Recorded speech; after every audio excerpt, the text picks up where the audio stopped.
Olá, sejam bem-vindos a esse vídeo, As Mitologias do Therion, um projeto que eu estou fazendo com a Andrea. Eu sou Larissa Dias, psicoterapeuta, orientadora vocacional e de carreira, socióloga, mitóloga e coordenadora da revista eletrônica Mitologia Aberta. Também sou escritora de mitologia, mas hoje eu estou aqui com a Andrea para falar desse projeto para vocês.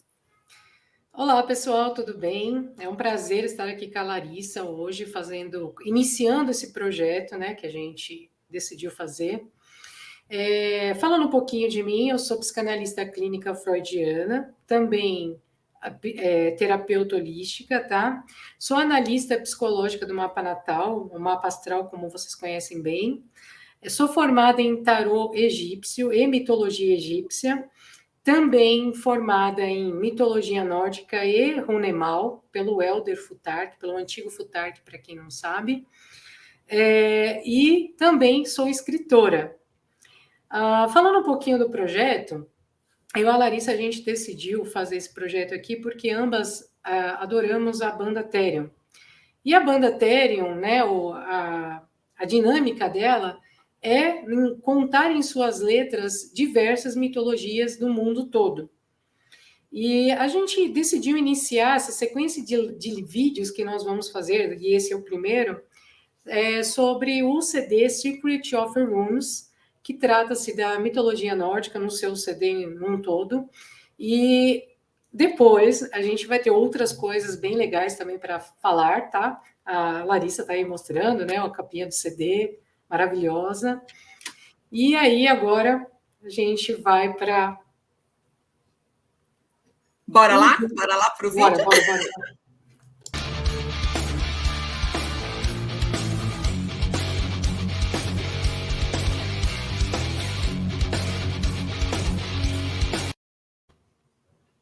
Como vocês puderam ver aí a abertura, Secret of the Runes, o segredo das runas.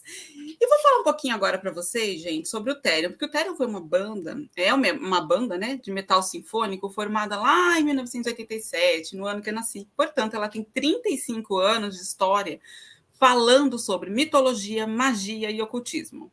Então, assim, quem não conhece o Therion, é uma banda de metal sinfônico e nas letras do Therion, elas são carregadas de mitologia do mundo todo, né? Meu amor pela mitologia começou, né, em outras frentes aí, mas o Therion ajudou muito a esse amor pela mitologia aflorar, né? Porque quem escreve as letras do Therion é um cara chamado Thomas Carson. O Thomas Carson, que é o letrista, ele é ocultista, escritor e tem doutorado em História das Religiões. E em 1989, ele fundou a Ordem Dragon Rouge, que é uma ordem iniciática no caminho da mão esquerda. E nessa linha, né, ele escreveu o livro, né, Cabala, aquele pote de magia goética, que não vamos falar hoje, tá, gente? Mas é um livro que foi publicado pela editora Copnia em português, é o único livro dele que eu saiba, né, em português aqui no Brasil. Mas hoje nós vamos falar do segredo das runas, e para isso a gente vai falar dos 9 mundos da mitologia nórdica, e vamos começar pelo primeiro, que é Ginnungagap.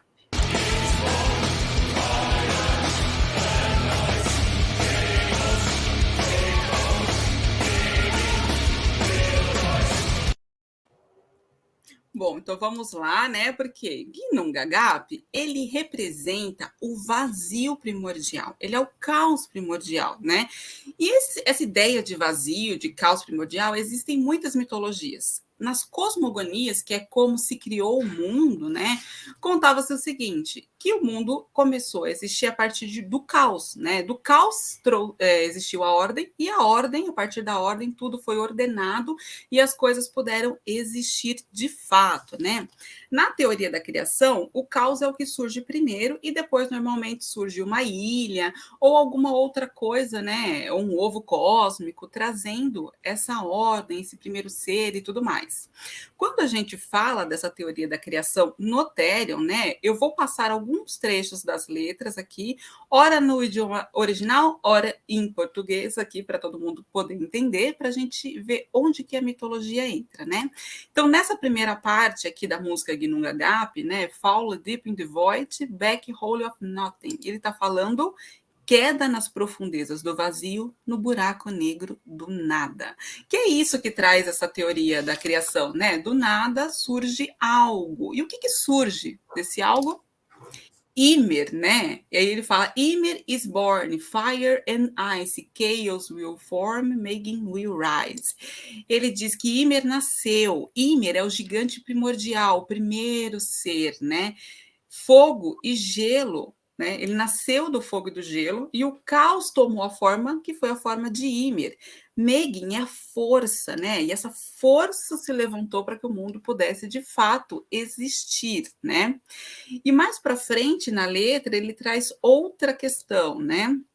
Uma lacuna se abre no espaço, o sangue flui a partir do corpo de Ymer, os mundos são criados a partir né, das carnes 9 de Yggdrasil. Por quê? Porque nas cosmogonias, esse ser primordial, esse gigante, isso de várias mitologias, Suméria e tantas outras, surge esse gigante morre, e a partir da morte desse gigante, das partes do corpo dele, são criados mundos, ou montanhas, céus, estrelas e tudo mais. Então, é a partir do corpo desse gigante Ymir que tudo foi formado segundo a mitologia nórdica, né?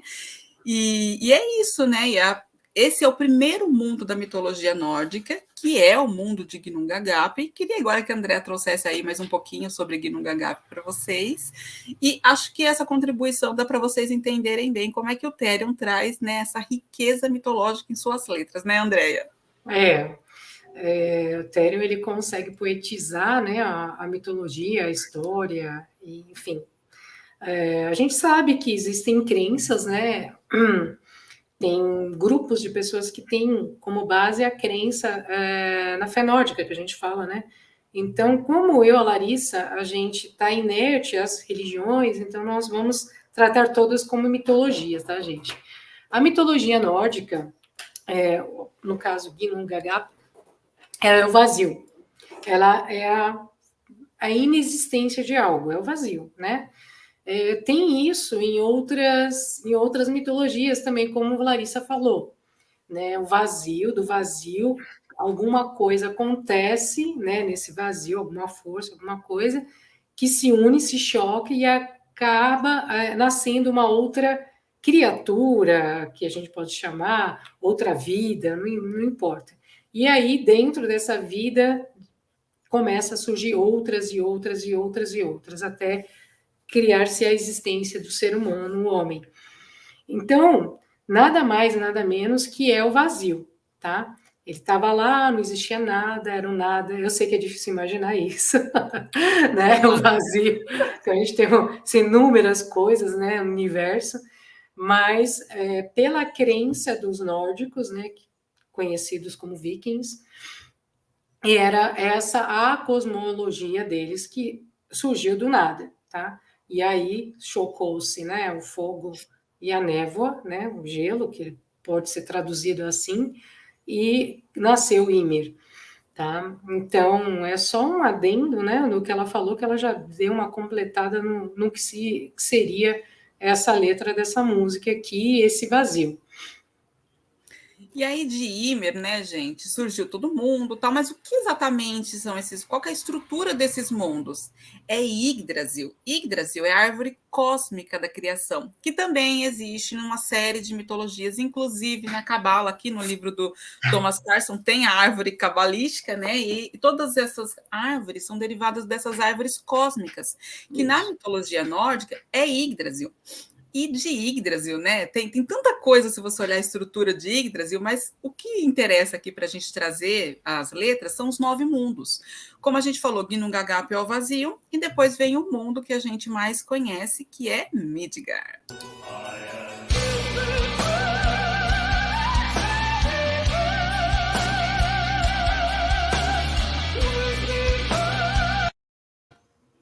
Bom, gente, agora vamos para Midgard, né? E o que é Midgard, senão a nossa Terra? É a Terra onde a gente vive, planeta Terra, certo? E aqui em Midgard, né, tem muita coisa interessante, mas a gente vai para a letra do Therion que ela vai explicar bem para a gente, né? Ela diz que atrás das profundezas, antes do cume, cercado pela serpente Jormungand, tem aqui uma representação dela, cercado pela serpente Jormungand, o mundo dos homens no meio do calor e do gelo, construído pela testa de Ymir, né? Ou seja, o nosso mundo ele foi construído pela testa do gigante. Lembra que eu falei que as partes do gigante constroem, né, os mundos de Yggdrasil? E o nosso mundo, Midgard, foi construído através da testa do gigante. E ele está cercado pela serpente Jormungand. Muitas mitologias trazem a serpente como esse ser cósmico, né, que circula os mundos, protege os mundos. Tem a figura do Ouroboros, que é a serpente que morde a própria cauda, né, a serpente do paraíso. E aqui Jormungand faz esse papel de protetora, digamos assim, ameaçadora ao mesmo tempo, né? Mas ela cerca o nosso planeta Terra, Midgard, né? Então ele está nessa mistura de calor e gelo e foi construído aí da testa de Ymir. Só que entre as extremidades cresce Midgard, forte como o tronco da árvore. Ash e Elm, o par de humanos, vivem dessas preciosas frutas.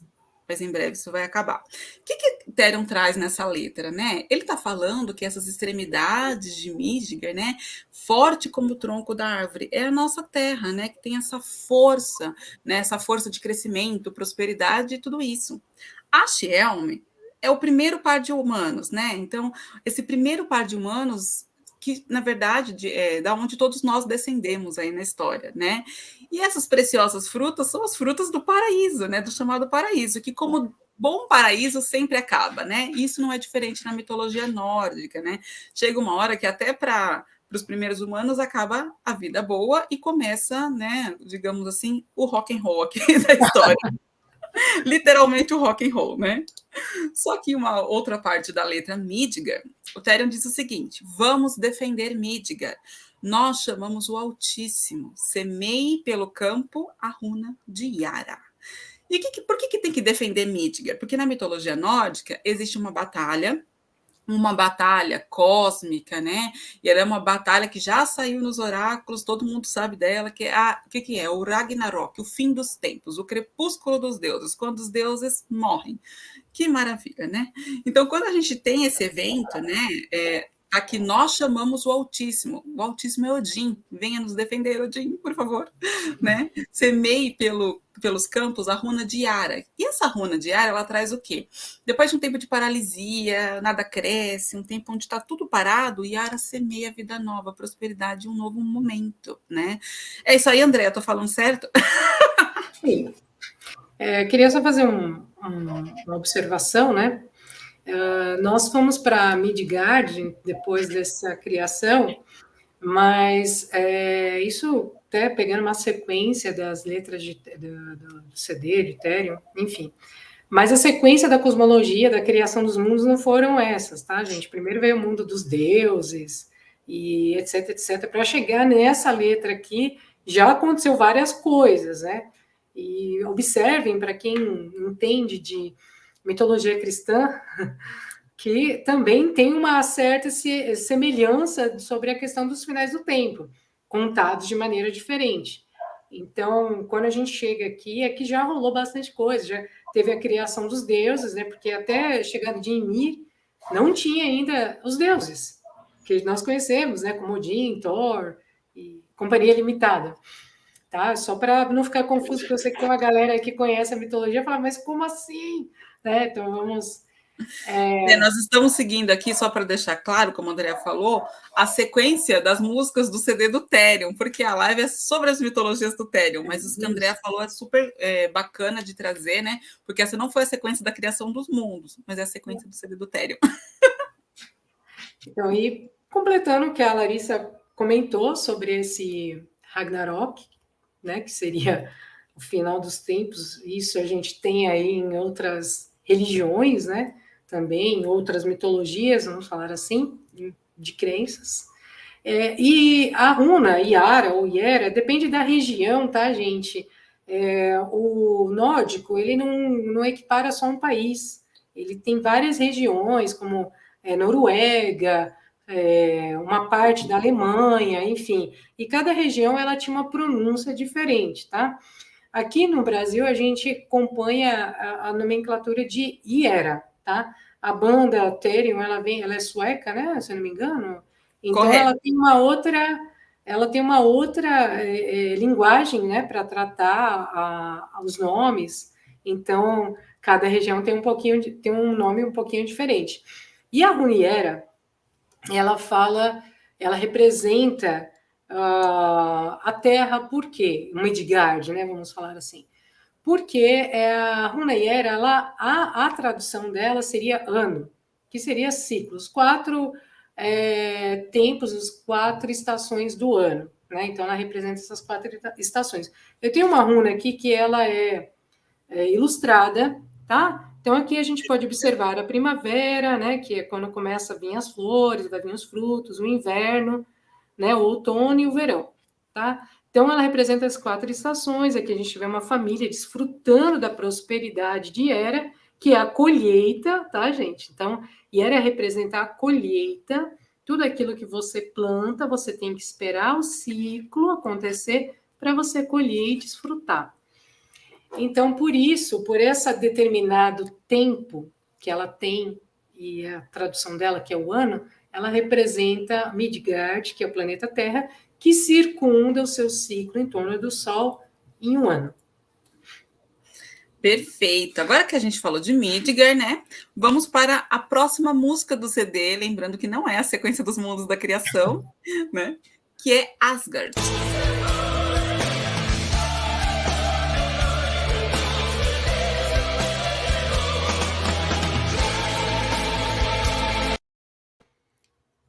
Bom, gente, Asgard, né? Para quem não tem conhecimento, mas viu, né? Os filmes aí do Thor da Marvel, é a morada dos deuses, né? Seria o Olimpo nórdico, digamos assim, né? Porque os deuses, os Aesites, né? Eles moram lá em Asgard, né? E aí na letra do Therion, o que eles trazem? Montado no arco-íris, eles passarão o portal de Heimdall, Abra Gladenheim, Valhalla. Na casa de Odin, o caído permanece, com todos os Einhar preparados para a guerra. O que isso quer dizer? Montado no arco-íris é a ponte do arco-íris, né, que conecta a ponte Bifrost, isso mesmo, que conecta todos os mundos ali da Yggdrasil, né, e que tem essa ligação com Asgard, né. Quem guarda a ponte Bifrost, a ponte arco-íris, é Heimdall, ele é o guardião dos mundos, né, e Heimdall é aquele ser sério que não deixa ninguém passar, né, ele é muito correto. Exatamente, né, aquela visão além do alcance. Então tem esse ser super bacana que é Heimdall.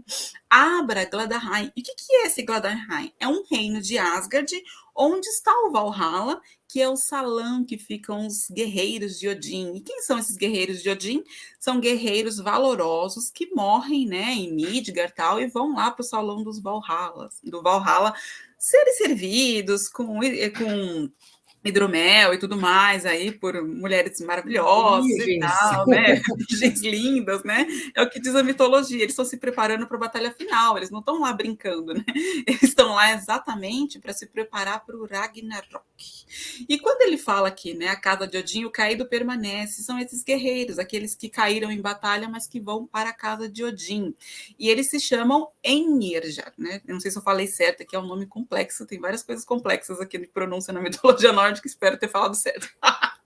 Né? Preparados para a guerra. Então, é isso que traz aí a música Asgard. E também eles falam: leve-nos ao Valhalla quando passaremos pelo portão de Heimdall. Nos deixe encontrar com os deuses e seguir o comando. Se você olhar o céu noturno, você achará suas moradas nas estrelas que eles vivem.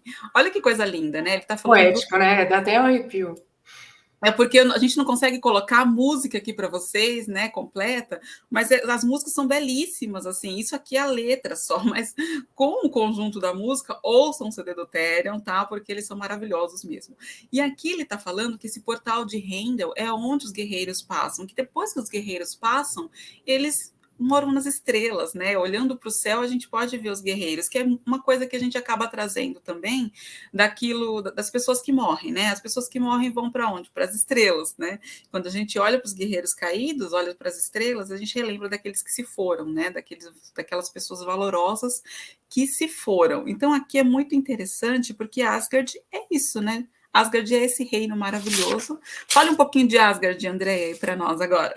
Então, voltando, né, na sequência, Asgard foi o primeiro mundo, né, assim, não o primeiro mundo, que nós tínhamos primeiro Muspelheim, Niflheim, que num choque criou-se outros mundos.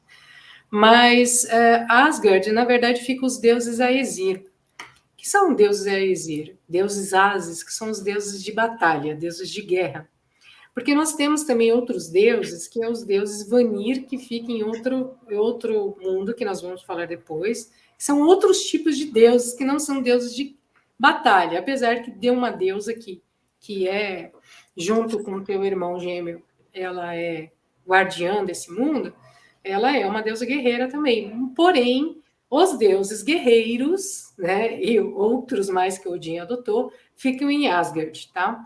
E Asgard é o principal dos reinos dos deuses. Por quê? O Deus Todo-Poderoso, o Magnífico, está lá, que ele é o guardião de Asgard, que é Odin, né? Juntamente com a sua consorte, que é Freya. Freya não, perdão, gente. Frigga, tá? Freya é outra... Ele está com a sua consorte, que é Frigga, tá? E ele ele é o guardião de Asgard, né? Deus Todo-Poderoso. E como Larissa falou, todos os humanos, né, isso na fé, né, dos nórdicos, que morrem em batalha, que na época vocês assistiram, acho que deve ter assistido a série de Vikings, viu, né, os vikings morrendo em batalha, aquela crença toda, parece até um pouco da crença deles, e eles queriam morrer em batalha, tá, gente? Não morrer em doença ou de velhice, depois eu vou chegar nesse ponto lá no outro mundo. Independente se fosse dolorosa a morte ou não, porque o sonho do guerreiro é ir para Asgard, ou ir para Valhalla, que é um salão de Odin dentro de Asgard, tá? Então, o que acontece? Para eles era um orgulho, uma honra morrer em batalha para conseguir viver sua eternidade no salão de Odin em Asgard. Porque algumas pessoas não sabem, mas os nórdicos também acreditam na reencarnação, e eu vou chegar nisso depois. Não sei se a Larissa sabia disso, mas... Não sabia, é sempre bom saber, né? É bom que o conhecimento da mitologia a gente vai captando de várias Eu fontes. até olhei para a carinha dela aqui agora, assim, eu falei, vamos ver. Esse vídeo é uma ótima fonte para se conhecer a mitologia, para mim, para qualquer um que está assistindo, é por isso que a gente está fazendo, né? E, Andréia, tem alguma runa aí ligada a Asgard também? Como tem para Midgard? A runa é Gebo, que é a runa de troca, tá? Essa runa aqui que todo mundo ama, quem conhece runas. Né? Aqui nós temos a polaridade masculina e a polaridade feminina. Então, e aí, o cruzamento das duas, né? Não, a gente não está falando de sexualidade, tá, gente? A gente está falando de polaridades, né? Sempre há uma harmonia entre o negativo e o positivo, semente, terra, essa questão dos opostos, tá? Porque dentro essa questão dos opostos sempre nasce algo bom, né? Nasce uma flor, nasce uma semente, aqui no caso, homem e mulher nasce um filho, que era muito importante para os antigos, mas a principal mensagem que ela atribui é a coisa da troca. A troca, ela é uma energia muito importante para o universo, para ele seguir harmonioso. Por quê? Se não existe uma troca justa, gente, a coisa não é capenga, né? Ela não flui bem. Tipo, a troca da amizade, a troca de casais. Que eu falo troca de casais assim, o homem e a mulher, saber fazer a troca de carinho, fazer a troca de informação, fazer a troca de amor, essa coisa toda, né? Entre nós, seres humanos, a gente saber retribuir algo que não é nos dado, seja um carinho, um afeto, um presente. Então, até tem uma frase no Havamal, que é a Bíblia dos nórdicos, né? Para todo presente tem que haver uma troca, um outro presente, entende? Então, sempre essa coisa da gente dar, a gente tem que saber doar e receber. Não é sempre doar, a gente também tem que saber receber, né? Porque tem gente que só sabe dar, mas ela não sabe receber. E tem gente que só sabe receber e não sabe dar. E aí as coisas não fluem direito, entendeu? Desequilíbrio, então, né? é o equilíbrio do universo. né? O Perfeito. presente, né? Que é doar e receber, tá? Perfeito. E assim, a Andrea mencionou o Havamal, tem um autor brasileiro, vamos aqui, né, trazer os autores brasileiros que escrevem de mitologia nórdica, é o Alan Marante, procurem os livros dele, ele tem o Havamal, inclusive, uma tradução que ele fez, e é muito bacana para vocês conhecerem essa Bíblia dos nórdicos, beleza? Agora, já que falamos do mundo dos deuses, guerreiros, aí vamos para o mundo um pouco mais gelado, né? Jotunheim.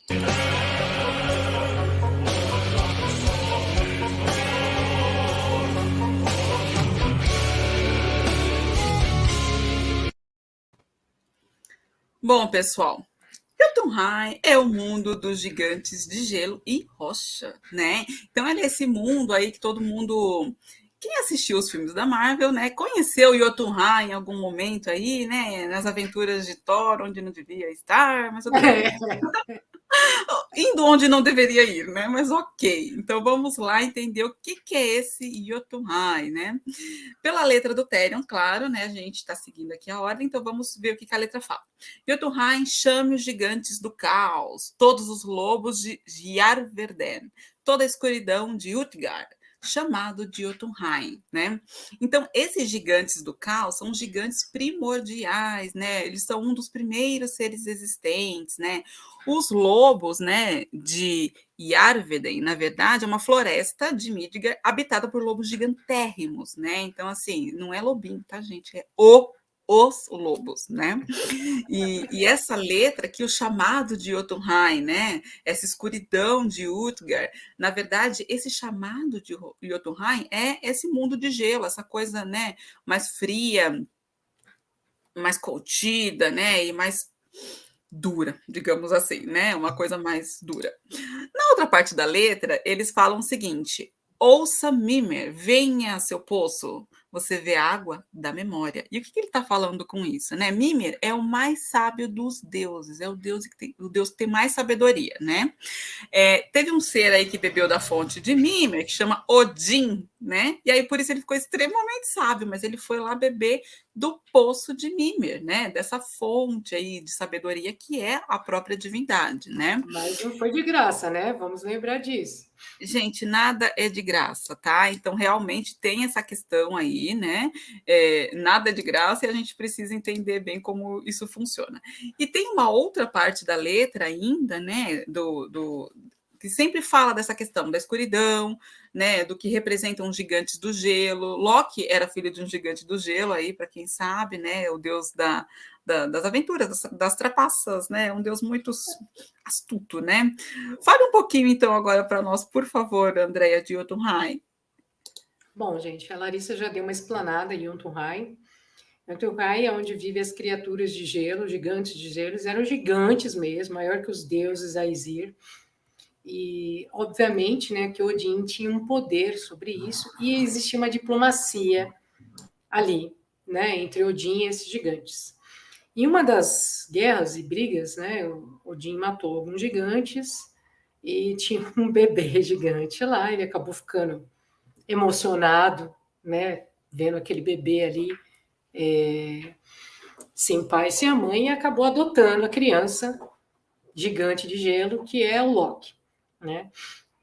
Loki, ele tem um poder de se caracterizar do que ele quer. Ele pode virar cavalo, ele pode virar qualquer coisa, tá, gente? Por isso ele tem aquela feição humanoide que lembra bastante os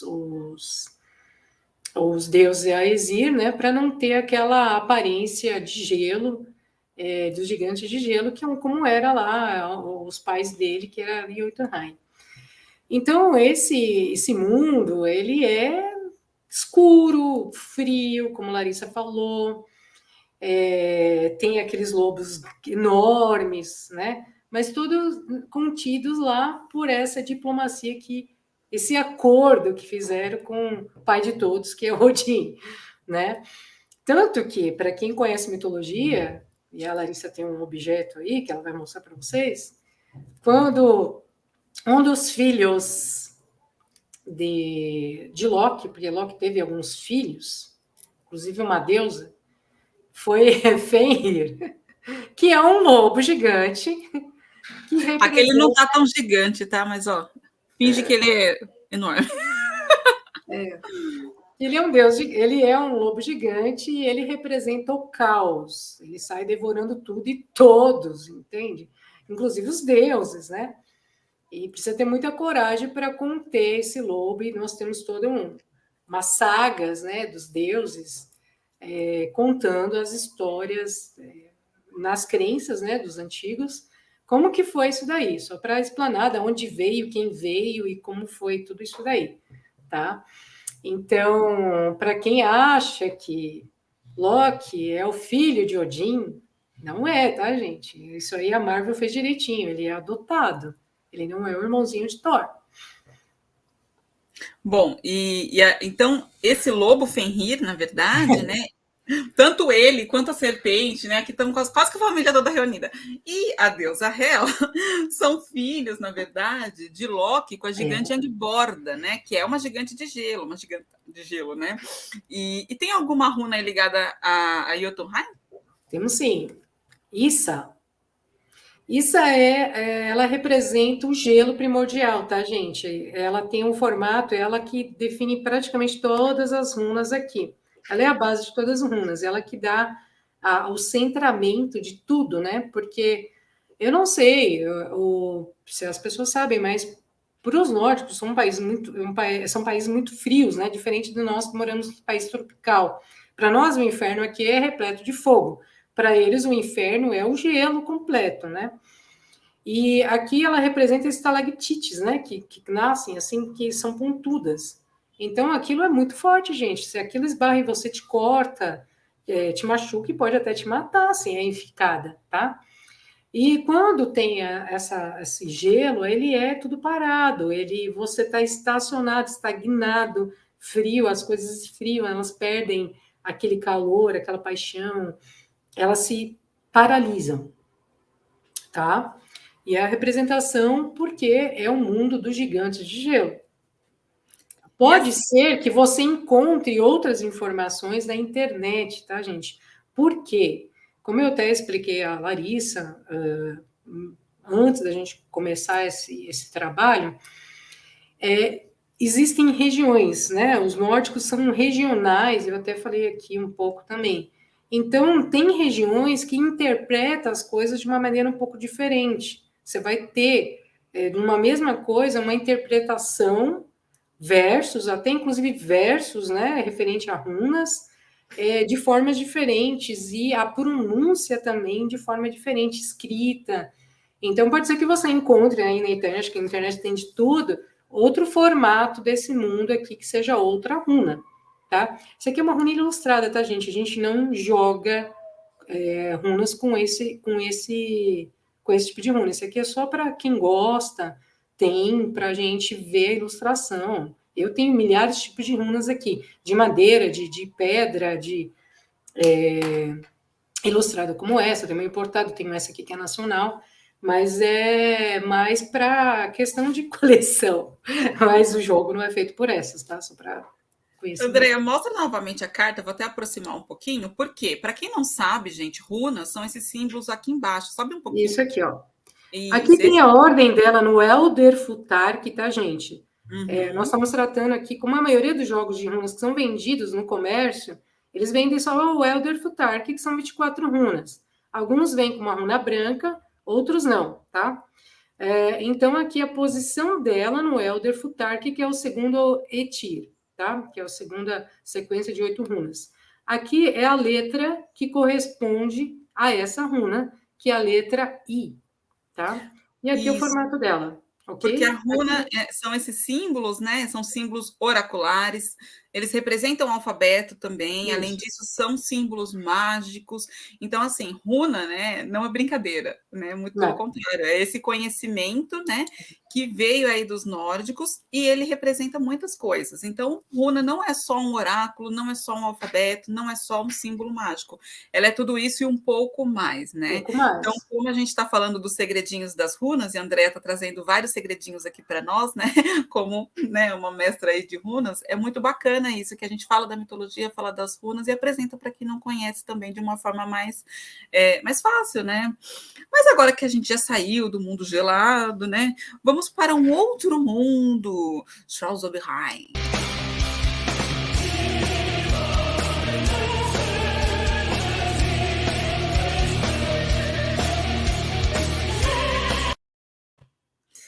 Esse mundo é o mundo dos elfos escuros, né?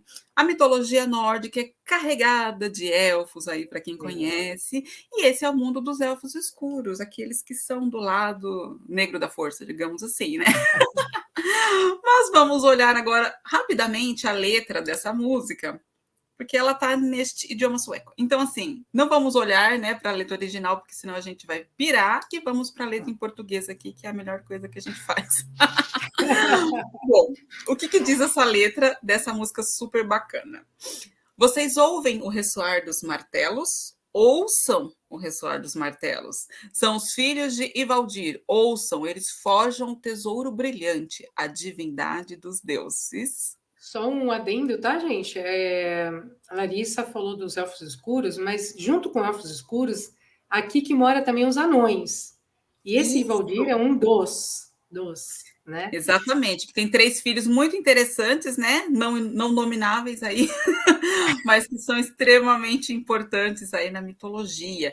E por isso que fala o ressoar dos martelos, porque os anões estão lá martelando, forjando as armas dos deuses, né? E não só armas, mas instrumentos, ferramentas e tudo mais. Para quem não sabe, né, o martelo de Thor foi forjado pelos anões, né, gente? Então, assim, olha o poder que os anões têm nesse ofício que eles, né, têm lá, né, nesse mundo que é tão que é o mundo do elfos escuros. O mundo telúrico, né, Larissa? Exatamente, né? Que de alguma forma também traz essa coisa daquilo que vem do centro da Terra, né? Desse poder que vem do centro da Terra e vem para o mundo dos deuses, para o mundo dos humanos e traz essa conexão, né? De alguma forma. E, além disso, ele fala outra coisa, né? As larvas de Svartalfheim forjam tal cintilante ouro, moldando a glória dos deuses dos veios da terra, que é isso que eu acabei de falar. E esse ouro dos deuses é exatamente o quê? O anel de poder, né? O anel dos Nibelungos, aí quem conhece, né? E agora a gente vai trazer um pouquinho para vocês o que é isso. Para quem não sabe, né, gente? Isso aqui está totalmente... Acabei de ganhar ontem, tá, gente? Totalmente linkado com a mitologia nórdica, né? Que é o anel, né, dos hobbits. Para quem tá vendo que isso aqui é um outro alfabeto rúnico, tá? Porque, para quem não sabe, só um adendo, né? Não existe só um alfabeto único, existem vários alfabetos, tá? Então, utilizado pelo mundo aí, dependendo da onde que ele é utilizado um tipo de alfabeto, tá? E aí, voltando para Larissa, vamos lá?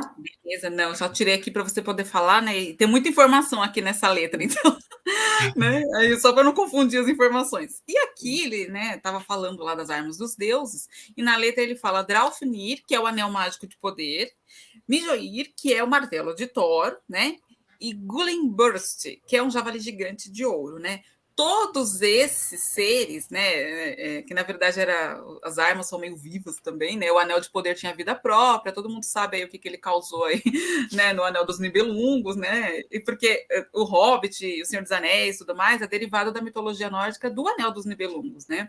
Então ele trouxe toda essa questão, né, desse grande poder, dessa tentação, né? O martelo de Thor é esse poder para quem merece, para quem é digno. Só quem é digno pode levantar o martelo de Thor e usar todo o poder do trovão, né? E o javali gigante de ouro, o javali, existe em várias mitologias também esse símbolo bem místico aí, e ele é ligado às veias do centro da Terra, ao coração da Terra, às entranhas da Terra, né? Na mitologia hindu, quando o deus, né, Vishnu, se transforma no javali, ele faz isso para salvar a deusa da terra que foi levada para o fundo do mar. Então sempre tem uma ligação aí do javali com a própria terra. Então, tudo isso surgiu lá do mundo dos anões, né, de Charles Oberheim. É a arte dos elfos negros, né? Então, aqui tem os anões. Labruque, Eitri e Sindri são anões super importantes aí nesse sentido de forjar essas armas maravilhosas, né? Armas, cintas mágicas de poder, colares, né? Eles forjam de tudo, não são só armas, não, tá? Então, tem outras armas de beleza também. Deixam o martelo golpear mais uma vez. Que o que é isso? Quanto mais os anões trabalham, quanto mais o martelo deles golpeia, mais poder se traz para o mundo dos deuses Midgard e tantos outros mundos por aí, né? Então, são as lições aí, no fim das contas, deste mundo. Agora eu vou passar a palavra de novo para a Andréia. Obrigada. Então, pessoal, esse mundo, né, que é o Svartalfheim, que é o mundo dos elfos negros e dos anões, que é um mundo meio obscuro, que é onde os anões ficam, que é o quê? O centro da Terra. Que é onde nasce o quê? Que nós temos aqui na Terra? Os nossos minerais, os nossos cristais, as nossas pedras preciosas, todas essas riquezas que nós temos, que a gente adora, né? As pedrinhas, os cristais, né? Aquela coisa toda, o ouro, né? Vem tudo do centro da Terra. Então, os nórdicos acreditavam que existiam anões, né? E essas outras criaturas no centro da Terra que trabalhavam, criavam e produziam essas riquezas e jogavam para a nossa extremidade e de repente aparecia assim no teu quintal, assim, olha, né? Olha, tem um ouro ali, olha, estou garimpando aqui, apareceu outra coisa. Até porque, para quem sabe, né, tem os garimpeiros que entram, fazem buracos em lugares e ficam lá cavucando, garimpando no escuro para encontrar pedras preciosas. E eles vão quase no centro da Terra. Então, eles tinham essa crença de que essas pedras preciosas, a riqueza, eram os anões que criavam, produziam e colocavam para nós aqui, humanos em Midgard. Anões, esses anões também, com essas armas que a Larissa estava falando, eles criaram o colar de âmbar de Freia, né, da deusa Freia. Eles criaram também a corrente que prendeu o lobo gigante, né, do caos, que é o Fenrir, famoso, né? Tinham vários, mas esse é o famosão, que era o filho de Loki, tá? Que era o gigante do caos. Então, eles que produziram, eles que criaram. Toda vez que um deus precisava de uma arma super poderosa, a lança de Odin, né, o arco e flecha de Freyr, não importa qual arma, eles iam aonde? Nos anões pedir. Os anões. Aí tinha que dar alguma coisa para os anões, óbvio, né? A base da troca, né? Eu te dou uma coisa, você me dá outra, né? Nada de graça nessa vida, gente. Muito menos com os anões. Nada de graça nessa vida. Muito menos com os anões ligados à Terra e essa materialidade, concorda? Muito bacana, é tipo de signo de terra aí, né? Mas, assim, falando de uma forma bem lúdica com vocês, tá, gente? Porque é um estudo, tem todo um aparato por trás, né? Respeitosamente falando, tá? A gente não quer aqui dar aula de faculdade para ninguém, é trazer curiosidades das letras de Therion referente às mitologias, tá? Então, esse mundo, ele trata-se disso, né? Elfos negros, né? Que, às vezes, né, tinham relatos até que eles apareciam para as pessoas. Né? Os anões também apareciam para as pessoas. Como na Celta, que existia fadas, né, Larissa? Eu não lembro direito, porque eu não tenho muita... Existiam fadas e também duendes que apareciam. Porque eu não tenho muita similaridade com a mitologia celta. Mas o pouco que me recordo, eles acreditam que tem fadas e duendes. Já a mitologia nórdica, que ela vem carregou um pouco da mitologia celta, eles acreditavam nesses elfos escuros, que assemelhavam um pouco às fadas, e os anões, que também se assemelhavam um pouco nos duendes, que são o quê? Criaturas telúricas da natureza, que vinham lá de baixo. Né? Que as fadas vêm das florestas, né? No caso, né? Os duendes ali também. Sim, e assim, os doentes também têm essa coisa da troca, né? Eles faziam favores, e você tinha que dar algo em troca. Mas ai de vocês se não desse algo em troca, né? É, Eles desapareciam com as suas coisas, né? E não só com as coisas, mas com as pessoas. Então, assim, gente, doente não é para brincar, né? a prática é a mesma, a gente só muda o nome, anão para duende, mas Perfeito, tudo pequenininho, né? exatamente. Extremamente E tem essa... habilidosos também, né? E eu acho Oi? que Não entendi. tanto os anões quanto os doentes são extremamente habilidosos, né? E eles Sim. têm, e essa habilidade deles não veio de graça para eles, e também não pode ser dada de graça, é a energia de troca do universo, como a Andrea falou, né? Isso. E Andrea, a gente tem alguma runa aí para Charles Behind? Temos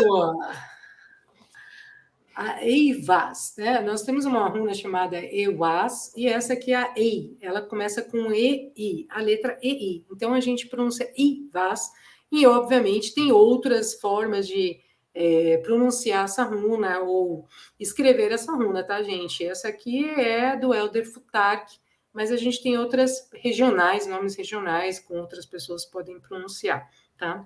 Aqui a ordem não é Elder Futark, como eu falei para vocês, que existem outros Futarks trabalhados por aí, que Futark é alfabeto, tá? E aqui é o formato da runa, e aqui é a letra que corresponde a ela, que é quando a letra aparece junta EI, que nem a gente fala eita, então quando você tem o EI, você tira esse EI e põe no lugar esse símbolo dessa runa, tá? Que você vai atribuir, que é essa letra, essa composição aqui, né? De duas letras aqui, tá? Então, aqui nós temos, né, um caçador, né, tá, mas o que é caça? Não, aqui temos a árvore do teixo, né? A árvore do teixo, ela era usada para construir o quê? As flechas, porque ela é uma madeira resistente que ela consegue ter envergadura e não quebrar como outras madeiras, tá, gente?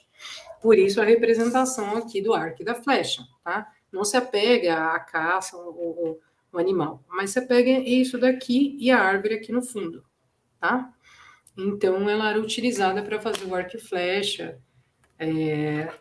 Não lembro se é a mesma que era usada para barco, mas eu sei que isso aqui era usada para arco e flecha por ser uma madeira resistente e que consegue ter uma envergadura.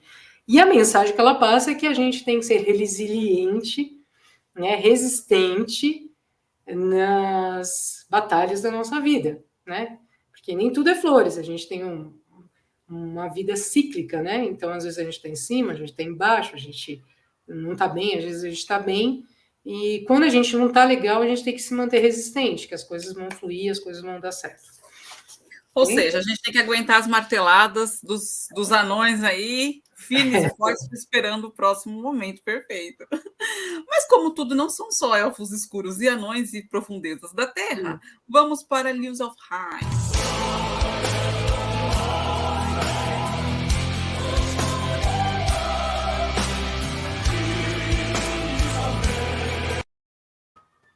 Gente, fã fazendo esses vídeos é complicado, que a vontade que eu tenho de cantar aqui é imensa, mas eu vou poupá-los e vamos para a mitologia, que é para isso que estamos aqui.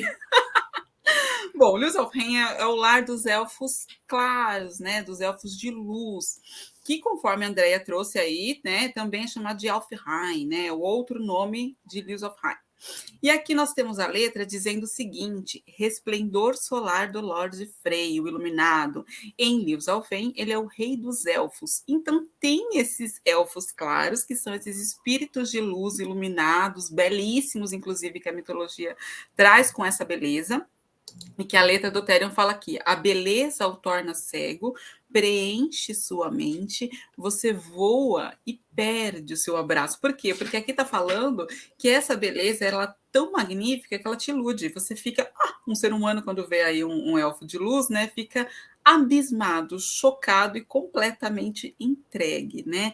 Porque é esse esplendor de luz, a beleza, essas coisas mágicas, maravilhosas, que todos nós precisamos ter aí na nossa vida em algum ponto, e que a mitologia nórdica traz nesse aspecto, nesse mundo de Alfheim, Lúthien, e nesses seres de luz que são os elfos, certo, Andrea?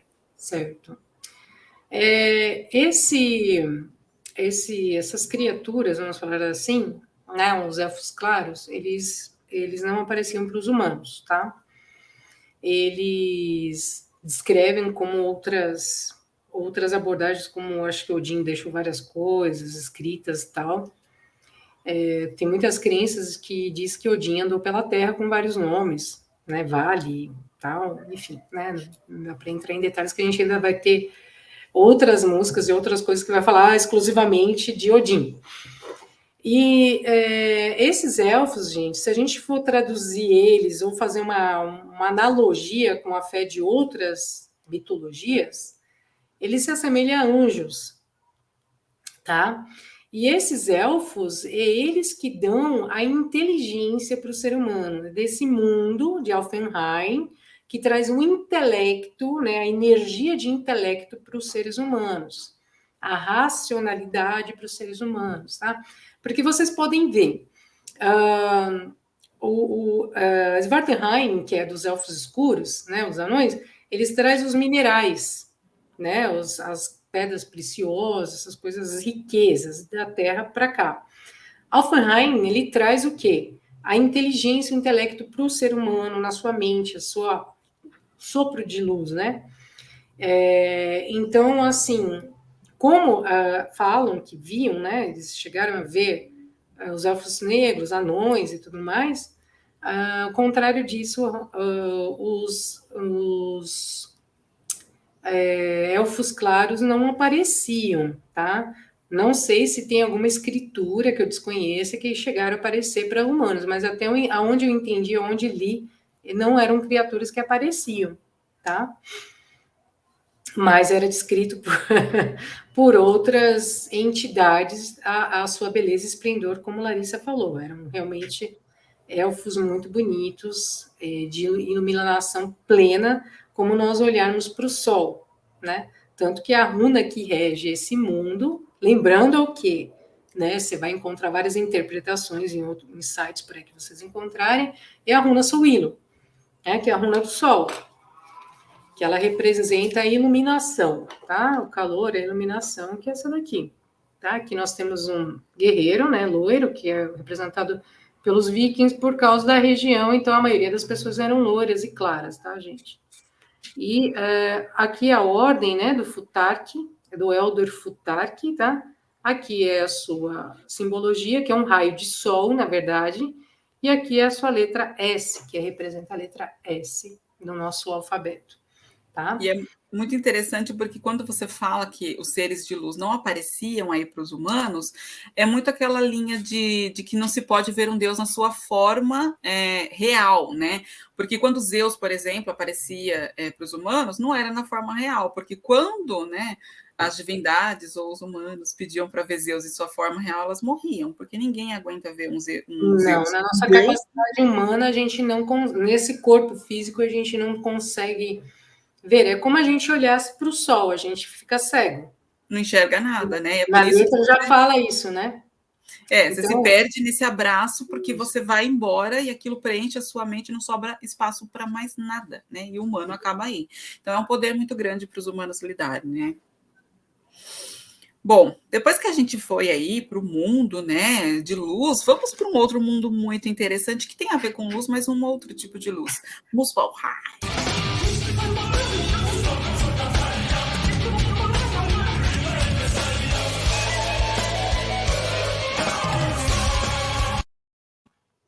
Gente, maravilhoso, né? A gente empolga, né? A gente tem que dar uma controlada antes de voltar no final, fica dançando, levantando aqui, gente. Então, muita calma. Bom, o que Muspelheim quer dizer? Mundo do fogo, né? Basicamente, ele é o mundo do fogo. E ele traz na letra o seguinte: o crepúsculo dos deuses caiu em chamas incandescentes. O Ragnarok nascerá em Muspelheim pelo fogo do destino. E aqui ele fala que essa batalha final, ela vai começar lá nesse reino de Muspelheim, que é o mundo de fogo. É ali que tudo começa. É ali que o fim do mundo começa, na verdade, né? Caiu em chamas incandescentes. Ou seja, o fogo do destino é aquele fogo de finalização, de transformação, de fim, né? Que estava já planejado há muito tempo, e que nem os deuses conseguem ir contra o destino que já está traçado. Eles não têm capacidade de interferir nesse destino, que são feitos pelas Nornes, né? Que são três guardiãs aí, né, no fim das contas, do destino. Elas vão lá e elas cuidam para que esse destino se cumpra e que ninguém interfere. Todo mundo respeita muitas normas, ninguém é besta de ir lá falar, ah, dá para... Não, tá? Destino não é brincadeira para os nórdicos e Muspelheim tá ali justamente para falar, é aqui que vai começar o fim do mundo, tá, gente? Então não tem muito para onde fugir, ok? Além disso, a letra fala outra coisa, né? O poder dessa tempestade de fogo vem para tornar o mundo em chamas. Então, os gigantes mataram o deus Freyr. É hora do destino. Muspelheim com medo.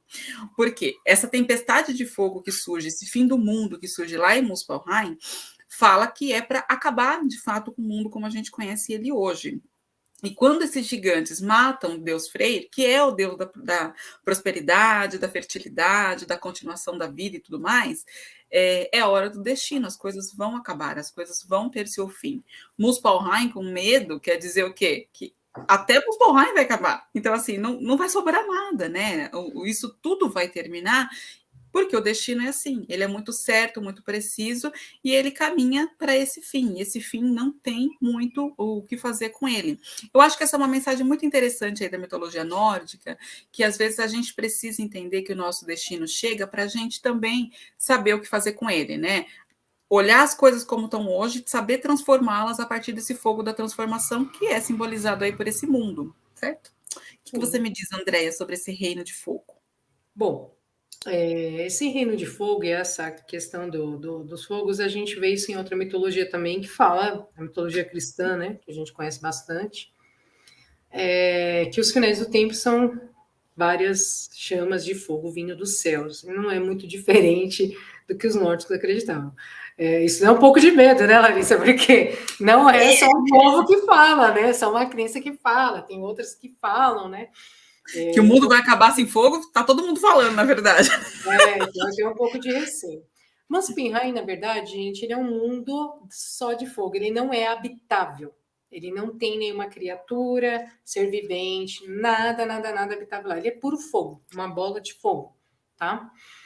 E nele, no choque dele com outro mundo, que nós vamos falar depois, seguida, é que surgiu um outro mundo, né? Que a névoa e a névoa ela vem junto com o gelo, tá? E surgiu um outro mundo, tá? Que aí o gelo, quando choca com a névoa, cresce outras coisas, né? Porque um bate o outro, né? Um faz evaporar, cresce água, porque aí queima aquilo evapora, né? Que nem a nossa condensação que temos aqui, né? Quando você tem um sol absoluto no mar, onde tem rios, tudo, aquela água evapora, sobe os céus e cai a chuva, e aí a água ela cria vida, tá? Molha outras coisas e cria vida. Isso é ciência. E o que acontece? Eles acreditavam, né, nessa coisa que esse mundo ia começar a inflar, ia pegar fogo e soltar esse monte de lava e acabar com tudo, e esse seria os finais do tempo, que é o Ragnarok, e vários deuses iriam morrer. Falando um pouco de Nornes, que Larissa citou, as três deusas Nornes, gente, elas são nada mais, nada menos que o passado, presente e futuro na vida, em todas as vidas, né? Tudo que é um ser vivente, sejam ele deuses, animais, plantas, seres humanos, não importa, né? Tudo faz parte de um pacote, né? Não tem uma coisa que vale mais ou menos. É um ser vivente, é uma criatura, foi criada, tá?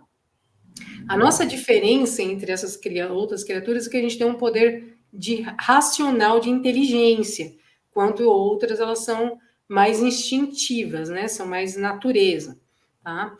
Mas o grau de importância é o mesmo. E o que acontece? As Nornes, elas são adjacentes ao resto de Yggdrasil. Elas ficam lá embaixo, nas raízes de Yggdrasil. E elas têm controle sobre a vida de qualquer criatura, seja ela um humano, uma borboleta e o próprio deus Odin. Frigga, que é a consorte de Odin, para nível de conhecimento, ela tecia os fios de destinos para as Nornes fazerem um destino de cada criatura. Então, Frigga tinha lá aquele aquele Tear. tear, né, que ela tecia o fio do destino e levar para Nornes. Com essa brincadeira, Odin escapou várias vezes da morte pelas Nornes, que Nornes queria acabar com a vida de Odin, segundo as sagas dos nórdicos, tá, gente? As sagas seriam as histórias, que nós temos histórias aí de mitologias de várias culturas, e enfim, né? Então, ele já passou pelo fio, assim, com elas, e aí Freyr, né, nesse caso aqui, não teve escapatória. Né? Freyr, para quem não sabe, é o irmão gêmeo da deusa Freya. Ambos são deuses Vanir, que vivem num outro mundo, que nós vamos falar daqui a pouquinho. Tá bom? Bom, e no caso aí, né, desse mundo de fogo, tem runas? Não me esqueci, muito obrigada. Eu sempre lembro, que eu quero saber. Nós temos aqui, gente, uma runa chamada Dagaz. Tá? Essa runa ela é a runa 23 do Elder Futhark, tá, gente? Então, eu fico ressaltando isso porque tem vários Futharks e tem Futhark que não tem determinadas runas. Essa aqui é a runa 23, tá? E ela representa a letra D, e essa runa que parece uma borboleta, ela tem essa questão da borboleta. O que é a questão da borboleta? É o ciclo, tá? Ela é representada pelo Sol, assim como o mundo anterior de Soul, tá? Não com toda aquela potência tal. Mas o que ela fala? Ela representa, a tradução dela, da Gaza, é o dia. O dia, o que ele faz? Ele clareia as nossas sombras.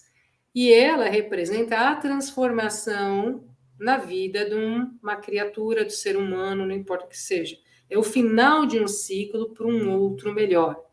Então, sempre quando tem um final de ciclo, gente, não importa, isso, vamos falar um pouquinho até de terapia aqui, né? Não importa o que seja, né? Esse final de ciclo, seja um relacionamento, um emprego, qualquer coisa, ele sempre é muito duro.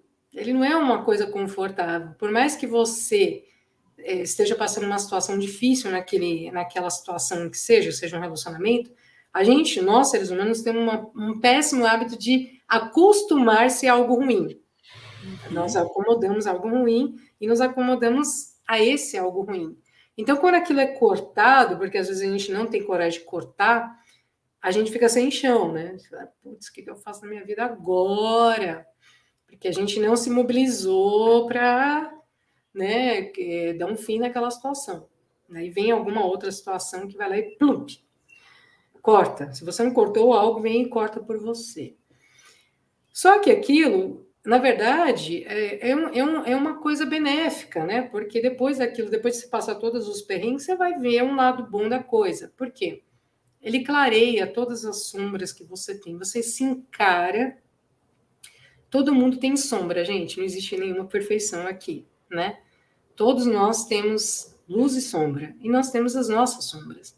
Então, é um momento que a gente encara a nossa sombra, olha para ela, fala, putz. Aí você tem o livre-arbítrio de encarar aquilo, escolher mudar aquela situação. E, geralmente, quando a gente escolhe mudar, a gente faz um reviravolta, né? Que não é confortável, autotransformação. Ou você acaba ficando naquela mesmice e a coisa não flui, não movimenta, não vai para frente, né? Toda mudança, como eu falei, ela traz um pouco de dor, um pouco de dificuldade, mas no final ela é muito boa, tá? E então esse aspecto... Oi?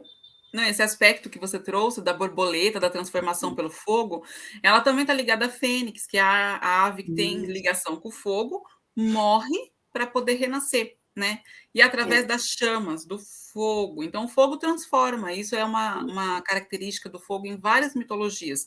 Esse aspecto de transformação, né? Então, porque o fogo ele transmuta, né? Exatamente. Então, começar o fim do mundo, o fim dos tempos, em fogo é algo muito interessante. Embora Odin fugiu várias vezes da morte, no Ragnarok ele morreu. É o fim dos deuses, gente. Odin é um deus, logo ele morreu, fim. Sobrou os humanos lá, protegidinhos na árvore e apenas. E aí o mundo pôde recomeçar sem agora os deuses assim convivendo, né? E eles estão em outro plano, digamos assim. Mas, já que falamos do fogo, vamos aí para o mundo agora, né? de gelo e de névoa. Vamos para Niflheim.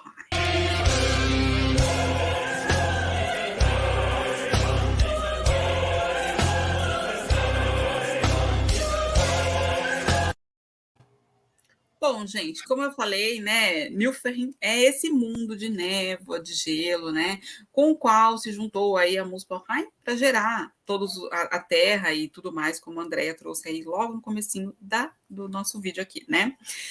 Então, o que tem lá nesse reino, segundo a letra do Therion, né? Gigantes no norte caminham, criados pela geada, à luz de névoas pesadas de água de Velgemer, eles sobem, pesados de corpo com passos determinados, né? Então, tem gigante aí nesse mundo, certo? E eles são criados através do gelo, tem esse aspecto que a gente falou aí, dessa coisa mais perene, de alguma forma mais fria, né? E de alguma forma mais rígida. Então, esse é o mundo de Niflheim. Só que tem mais uma coisinha ali em Niflheim, né? O dragão Nidgor. Este corrói a árvore, 11 rios de refrigerante fluindo aqui, Nífel Inferno. E o que ele está falando com isso? Esse dragão é um dragão muito interessante. Ele corrói o quê? A árvore Yggdrasil, as raízes da árvore. Ele mora em Niflheim e fica ali corroendo as raízes da árvore com o objetivo de que a árvore caia, que o mundo se acabe, né? E essa é uma luta constante que existe em muitas mitologias. Sempre tem alguém tentando destruir a vida, né? Sempre tem algum lado que não é bom nem mal, ele é apenas natural, porque o dragão ele representa essa força natural. Fenrir não é mal, Jormungand não é mal, não é bem mal aqui. São forças naturais que elas existem. E elas têm o seu papel. E o papel aqui desse dragão é justamente roer as árvores de Yggdrasil. Porque o Ragnarok não estava lá já determinado? Então, por que o mundo tem que continuar para sempre? Então, ele tem um papel importante, sim. Eu acho muito simbólico que seja um dragão, que é essa mistura, né, da serpente com pássaro, a serpente alada, né, mas ele fica nas raízes, né, e quando ele faz essa corrosão, né, tem esse líquido refrigerante, que é exatamente esse mundo de gelo ali, né, para o negócio também ter um equilíbrio, não só fogo, não só gelo, tem esse equilíbrio de alguma forma, né? Nífel Inferno, né? Porque não deve ser muito legal você ter um dragão desta magnitude roendo a raiz de uma árvore desta magnitude. Então pensem aí o que é, no fim das contas, Nidgor, né? Como eu falei aquela hora, né? Para nós o país tropical, para nós o inferno é o fogo, né? Para eles era essa geada, esse granizo, essa névoa de gelo, né? Exatamente, né? Então, no fim das contas, é isso que Therion traz aí da letra. Eles trazem muito mais coisa, tá, gente? Se a gente colocar a letra inteira aqui, a gente ficar uma hora falando de cada letra. Então, a gente trouxe assim as partes mais importantes que trazem algumas questões da mitologia que a gente conseguiria explicar os mundos aqui para vocês, né? Trazer essa informação, né? Não explicar, porque tem tanta coisa para se falar da mitologia, né? Que a gente está trazendo uma parte delas aqui, né? E aí, conta um pouquinho agora, Andrea, para a gente desse mundo de névoa. Esse mundo de névoa não tem muito o que dizer, porque é o que a Larissa já explanou, né? Ele é um mundo de névoa, gelo, frio. Para quem não gosta de frio, lá não é um bom lugar, né? E ele tem essa condição, né, de falta de recurso, falta de comer, falta de qualquer coisa que possa imaginar, né? Para ter algum ser vivente ali, tá? Muspelheim é impossível de se viver lá, né, gente? Porque ele é todo de fogo. Niflheim ainda porque o gelo ali, por um pouco de calor, ele pode se transformar em água e a água é vida, ainda pode cheio de roupinha, ainda consegue viver lá, né? Em apuros ainda se consegue. Mas esse mundo não tem muito que acrescentar no que a Larissa falou. A única coisa que eu tenho a acrescentar é a runa, né? Lembrando novamente que vocês podem encontrar outras informações. Pegar minha runa ilustrada, tá? Aqui ela é a ordem do Elder Futar, que é a letra do nosso alfabeto correspondente. E esse aqui é como se fosse uma cruz, com a cruz que tem no meio, né? Esse pauzinho que tem no meio da cruz, caído, tá, gente? Então, aqui nós estamos vendo que pessoas, né, no meio de uma tempestade no mar, em alto mar, sem o que comer, eles não podem tomar dessa água porque é uma água salgada, e aí eles podem morrer, tá? Porque a gente não toma água de mar. Se alguém toma e tá vivo, eu queria saber quem é. Não dá muito certo. Não. A água de mar é só para banho de descarrego, tá, gente? Não dá para tomar. Ok? E aqui no meio, né? Vocês podem ver aqui no meio da tempestade, tem um sol lá na frente. Então, isso aqui é a esperança. Não que essa runa seja esperança. Eles têm que passar por toda essa situação de espera, porque essa runa aqui, ela fala do quê? Ela chama Naldiz. Naldiz é necessidade, traduzindo para o nosso português. Necessidade, gente, é a falta de alguma coisa, ela seja uma necessidade intelectual, seja uma necessidade de recurso, seja uma necessidade emocional, tá? Pode ser, por que não emocional? Porque às vezes a pessoa está com algum problema psicológico, alguma coisa emocional que ela está com alguma necessidade de cuidados nesse campo, tá? E ela tem que aguardar o tempo, né, de espera para que as coisas se acalmem para ela conseguir encaixar. Geralmente, isso aqui acontece depois de uma turbulência, né?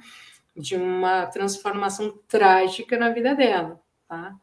Então, aí chega e ela passa por esses perrengues aqui até a vida dela se encaixar novamente e ela encontrar o sol, né? No final dessa situação toda aqui, tá? Então, qual é a espera dessas pessoas aqui? Elas conseguirem chegar até a ilha e sair da tempestade e dessa turbulência aqui das águas, tá? E elas conseguirem chegar vivas até lá, né? Porque a gente viu aqui que não tem nem o que comer nem o que beber. Bom, depois desses mundos inabitáveis aí, né? Muspelheim, Niflheim, vamos agora para um mundo habitado por seres que vocês vão conhecer e gostar muito. Olha, gente, é meu mundo preferido, tá?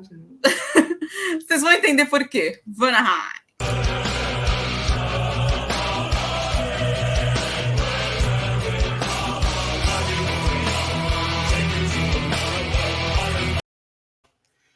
Bom, gente, Vanaheim é esse mundo maravilhoso que é dos deuses Vanir. Lembra que a Andrea falou lá atrás que tinha os deuses Aesir e os Vanir?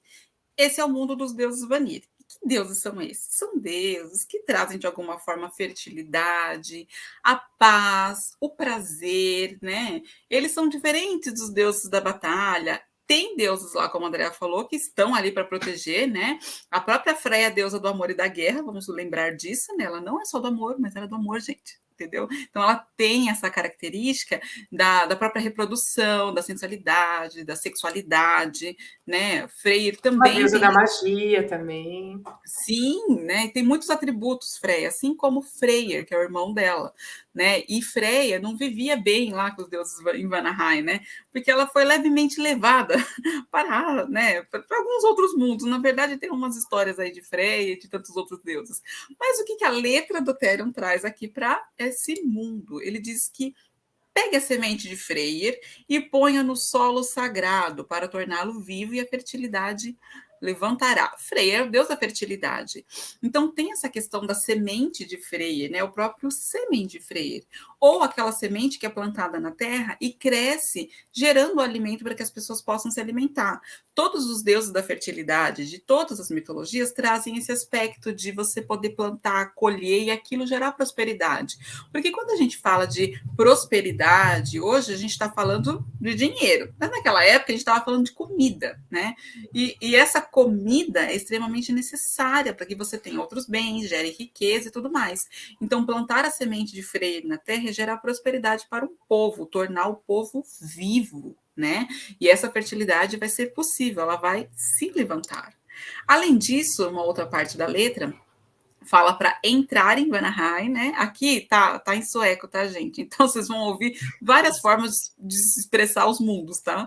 Mas para entrar em Vanaheim, você voará nos campos dourados com os deuses eternamente. Esse aspecto dourado são esses aspectos dos Vanir também, né? Sempre essa coisa dourada, de beleza, sensualidade, que te envolve, né? Então, no fim das contas, são esses deuses aí que são ligados a essas características maravilhosas, talvez por isso é o mundo preferido da Andrea, certo? Não. Que maravilha, deuses maravilhosos da fertilidade.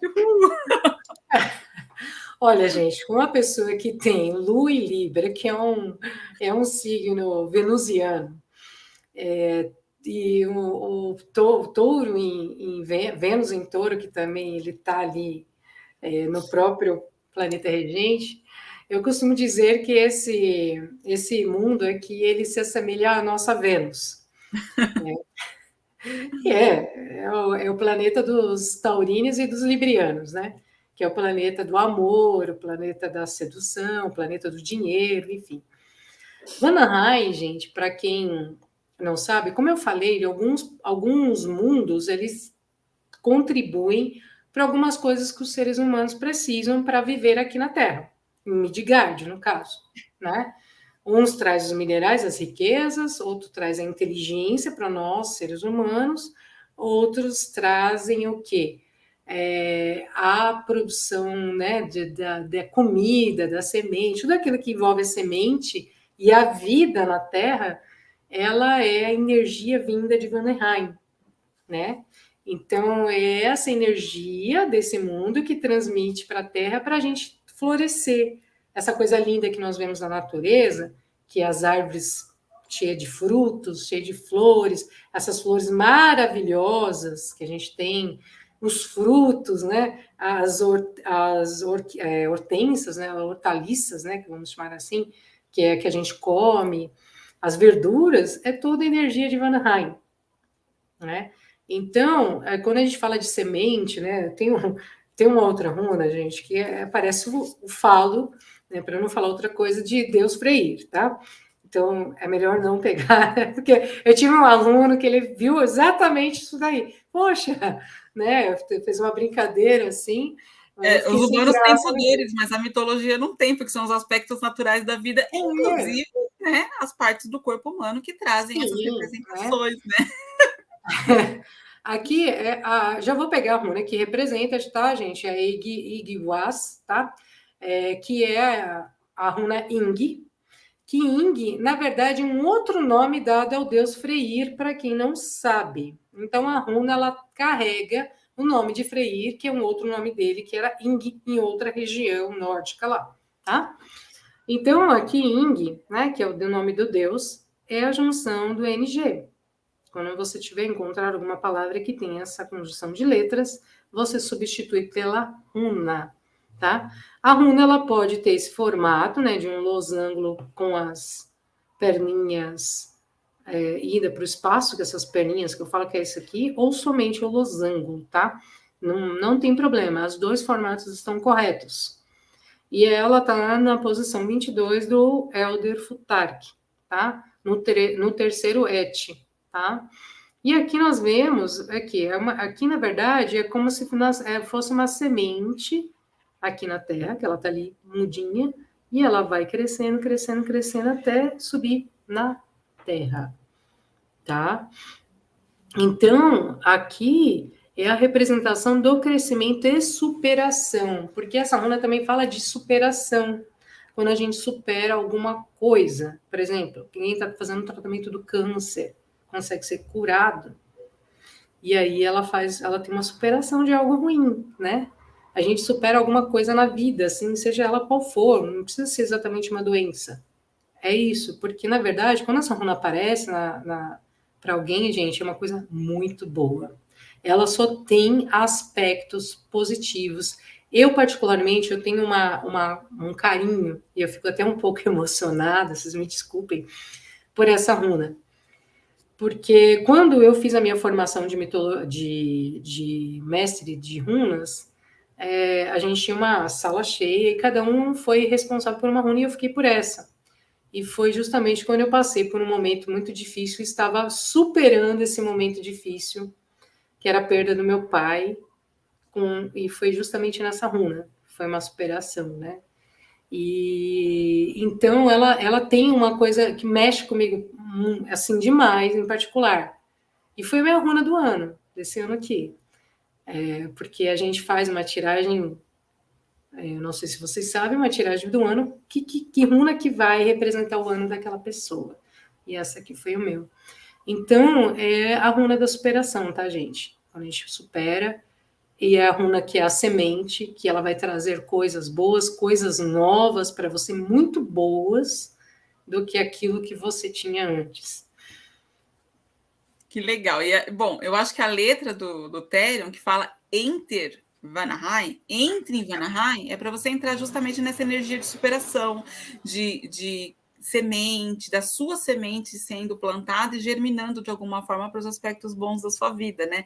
Seja superação de algo que não tem jeito, né? Como as normas trouxeram aí um momento para o seu pai, ou seja, a superação de algo muito ruim que a gente passou e que precisa deixar para trás mesmo, para vir num novo momento, que todos nós temos momentos bons e ruins, né? Então vamos entrar em Vanaheim, né? Bom, mas se bem que a gente está aí aqui todo feliz da vida no mundo dos Vanires, mas vamos lá para um outro reino bem legal também, né? Vamos honrar um outro reino aqui, que é Helheim.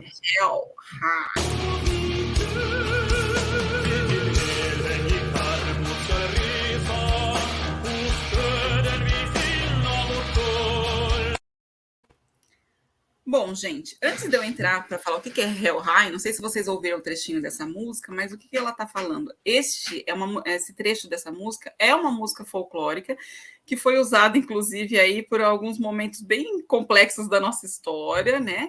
Mas é uma música folclórica nórdica que o Therion também usou para trazer a letra que eles criaram, né? Da Helheim. E o que a letra diz?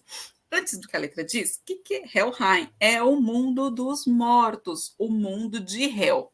A mitologia nórdica tinha uma coisa maravilhosa que as pessoas sentiam de dizer que elas tinham muita honra de morrer em batalha. Então, quando você está cantando para o reino de Helheim, é uma coisa de eu vou morrer, vamos nessa. É uma coisa assim de honra pela morte, porque morrer em batalha é muito bonito, honrado por eles, né? Que é o que a Andrea falou. Não gostamos de morrer de doença, gostamos de morrer em batalha, né? É bem mais interessante. E a letra diz o seguinte: em 9 mundos para reinar, ó magnífica deusa Hel, em Gidarbron, sobre o rio Gjord, eles te esperam. O que ela está falando aqui? Que tem esses 9 mundos para que os deuses possam reinar, só que ali quem reina é Hel. Hel é o nome do lugar, né? Que é esse mundo dos mortos, e que é a deusa Hel, que é filha também de Loki e Angrboda, né? É uma deusa extremamente poderosa. No filme aí da Marvel, vocês puderam ver no Thor, né? Que ela é rock and roll, mas ela tem todo esse poder, ela é soberana, ela reina ali, e isso é o que ela traz, né? A morte. Então, assim, quando a gente olha para o nosso mundo ocidental, não olha para a morte como as outras mitologias, as outras culturas olham, né? E a morte é um aspecto da nossa vida muito presente, e por isso é um dos mundos presentes ali, né? Quando ele fala aqui, né, de Gijarbron, né? Esse daqui, na verdade, é o chifre do deus Heimdall, né? Então, tem coisas aí que vão ser anunciadas que é através do reino de Hel. Outra parte da letra fala que quando Balder foi morto na cilada de Loki, como uma sombra, né, guiando Ord, ele desapareceu, como todos em Helheim, pela lança mágica do Visco. Esse é um episódio que aconteceu da mitologia nórdica, porque Balder era o deus da luz, né? E ele era uma divindade que era imortal, né? Ele não poderia morrer, a menos que ele fosse atingido por algo feito com visco, né? E quando Loki descobriu isso, ele criou uma estratagema e fez com que o próprio irmão, né, acabasse matando Balder, né? E Balder caiu na cilada de Loki e foi para o reino dos mortos, que é Hel. Ele morreu, não podia mais voltar. Fim de Balder, não teve jeito, né? E eu acho que é isso que traz de uma forma muito interessante esse reino de Helheim. É o reino da morte, não tem jeito, né? E a morte, quando chega para cada um de nós, seja em momentos da nossa vida, ou seja a morte física mesmo, a gente precisa respeitar e a gente precisa seguir em frente e nos transformar. Então, acho que Helheim traz muito esse aspecto. O que você diz aí, Andréia? Bom, vamos lá. Larissa deu uma explanada na mitologia, muito bonito mesmo, muito bacana, que eu fiquei até emocionada aqui. Então, Helheim, gente, ela é um mundo. Lembra que eu falei lá atrás que os nórdicos acreditavam em reencarnação? O que seria? Não com essa palavra, né? Mas os guerreiros que não morreram em batalha e morreram de velhice, morreram de doença, eles eram levados para Helheim. A deusa Hela, diferente daquela mulher bonitona que aparece lá na Marvel, ela é metade uma mulher jovem e metade caveira. Né? O que é essa representação? Né? A morte e a renovação da sua alma, da sua estrutura física para você voltar à vida. Então, a tua alma, né, que a gente fala de perispírito, falando de espiritismo, ela vai carregada com a forma que você morreu. Ela vai, então você vai velhinho, morreu de doença, alguma coisa do que seja, com um barquinho. O barquinho leva nas águas e vai lá para Helheim, né? No Hel, que tem o nome da mesma deusa, né? Que comanda lá.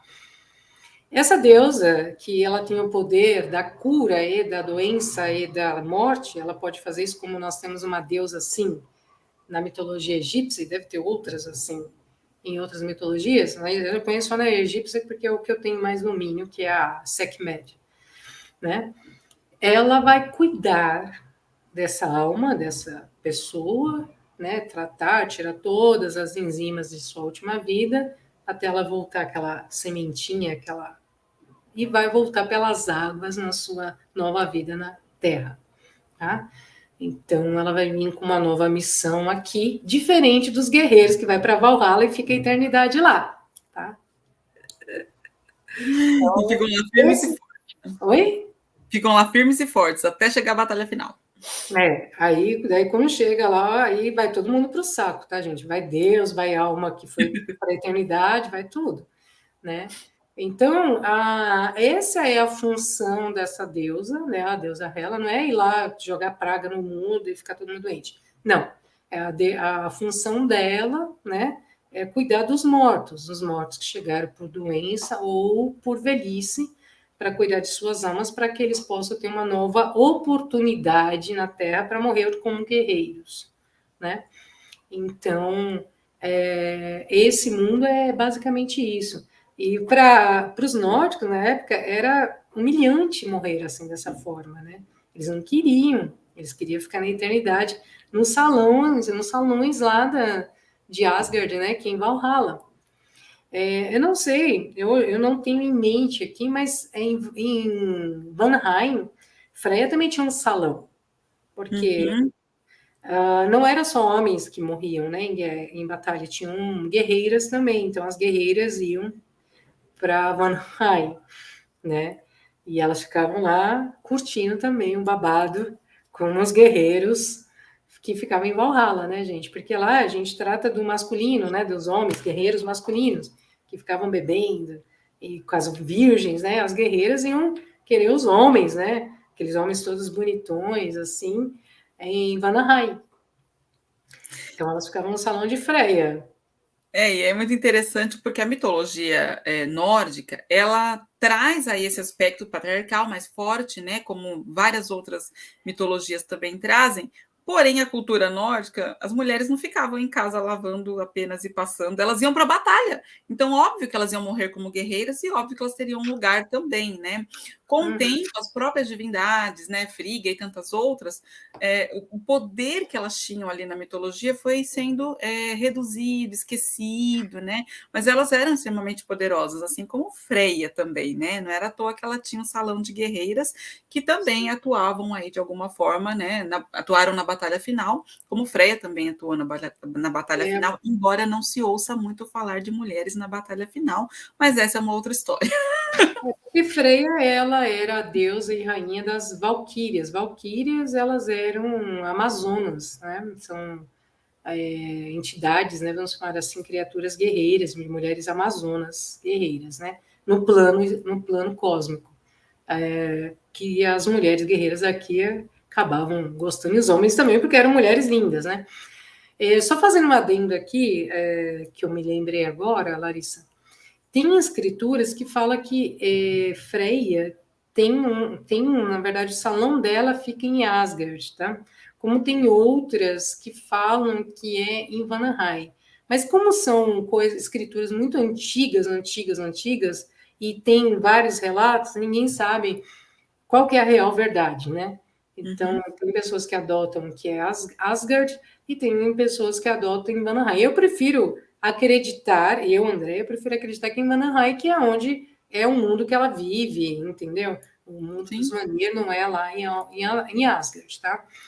Mas eu acredito que vai vir alguém também que conhece a mitologia vai acabar falando que é em Asgard. Então, antes que aconteça essa situação desse equívoco, eu já acabo colocando aqui que existem esses dois moldes de se ver esse salão de Freia. Perfeição. E para o reino aí de Hel, temos alguma runa? Vamos aproximar. Nós temos a runa Hagalaz, tá, gente? Hagalaz, até ela lembra a própria letra, tá? Hagal ou Hagalaz. Parece um H mesmo, tá?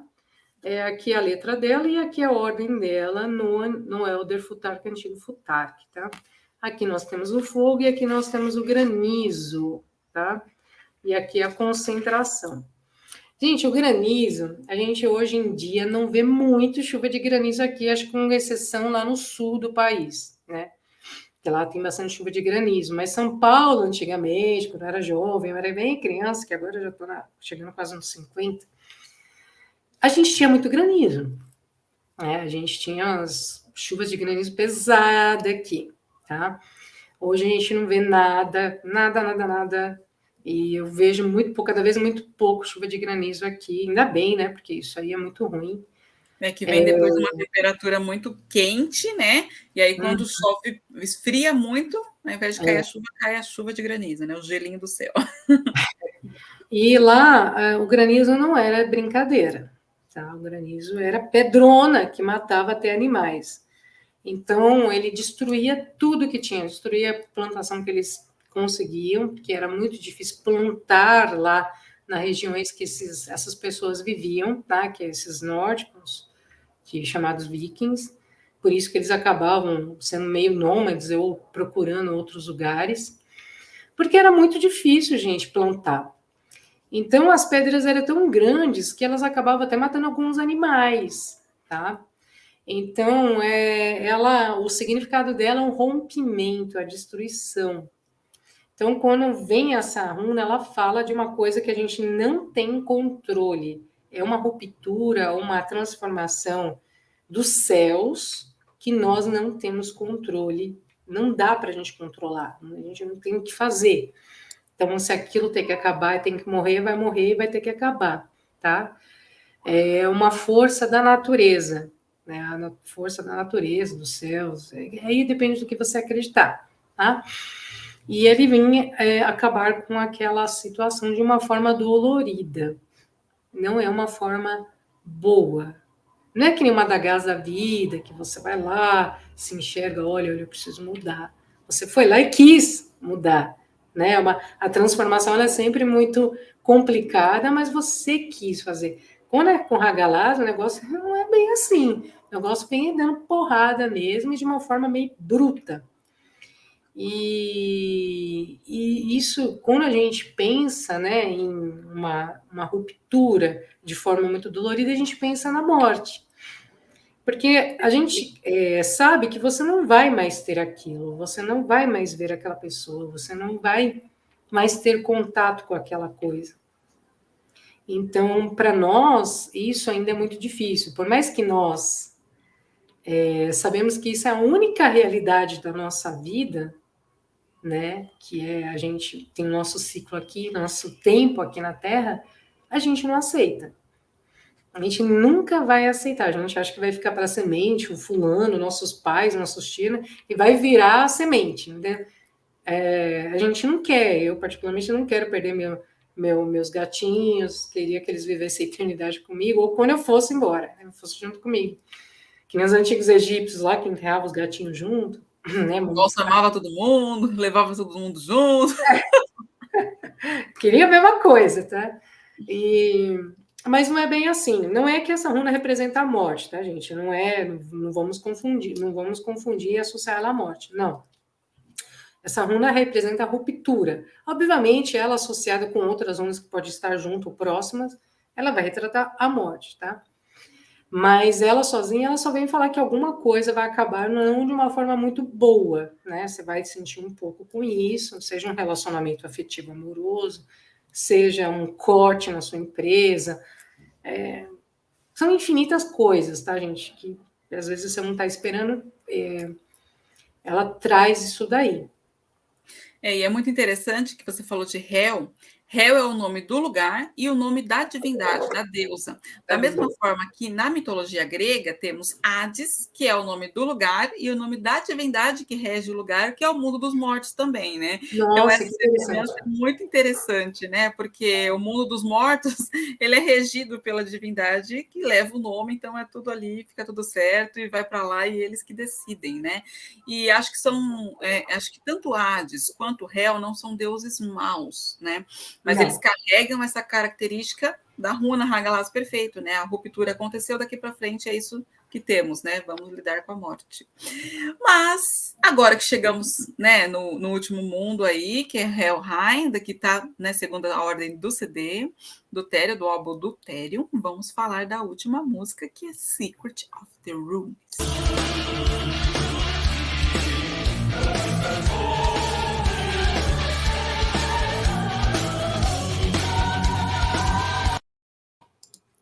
Bom, gente, Secret of the Runes é o segredo das runas. Então eu trouxe aqui um pouquinho como que foi esse segredo das runas aí na mitologia nórdica, né?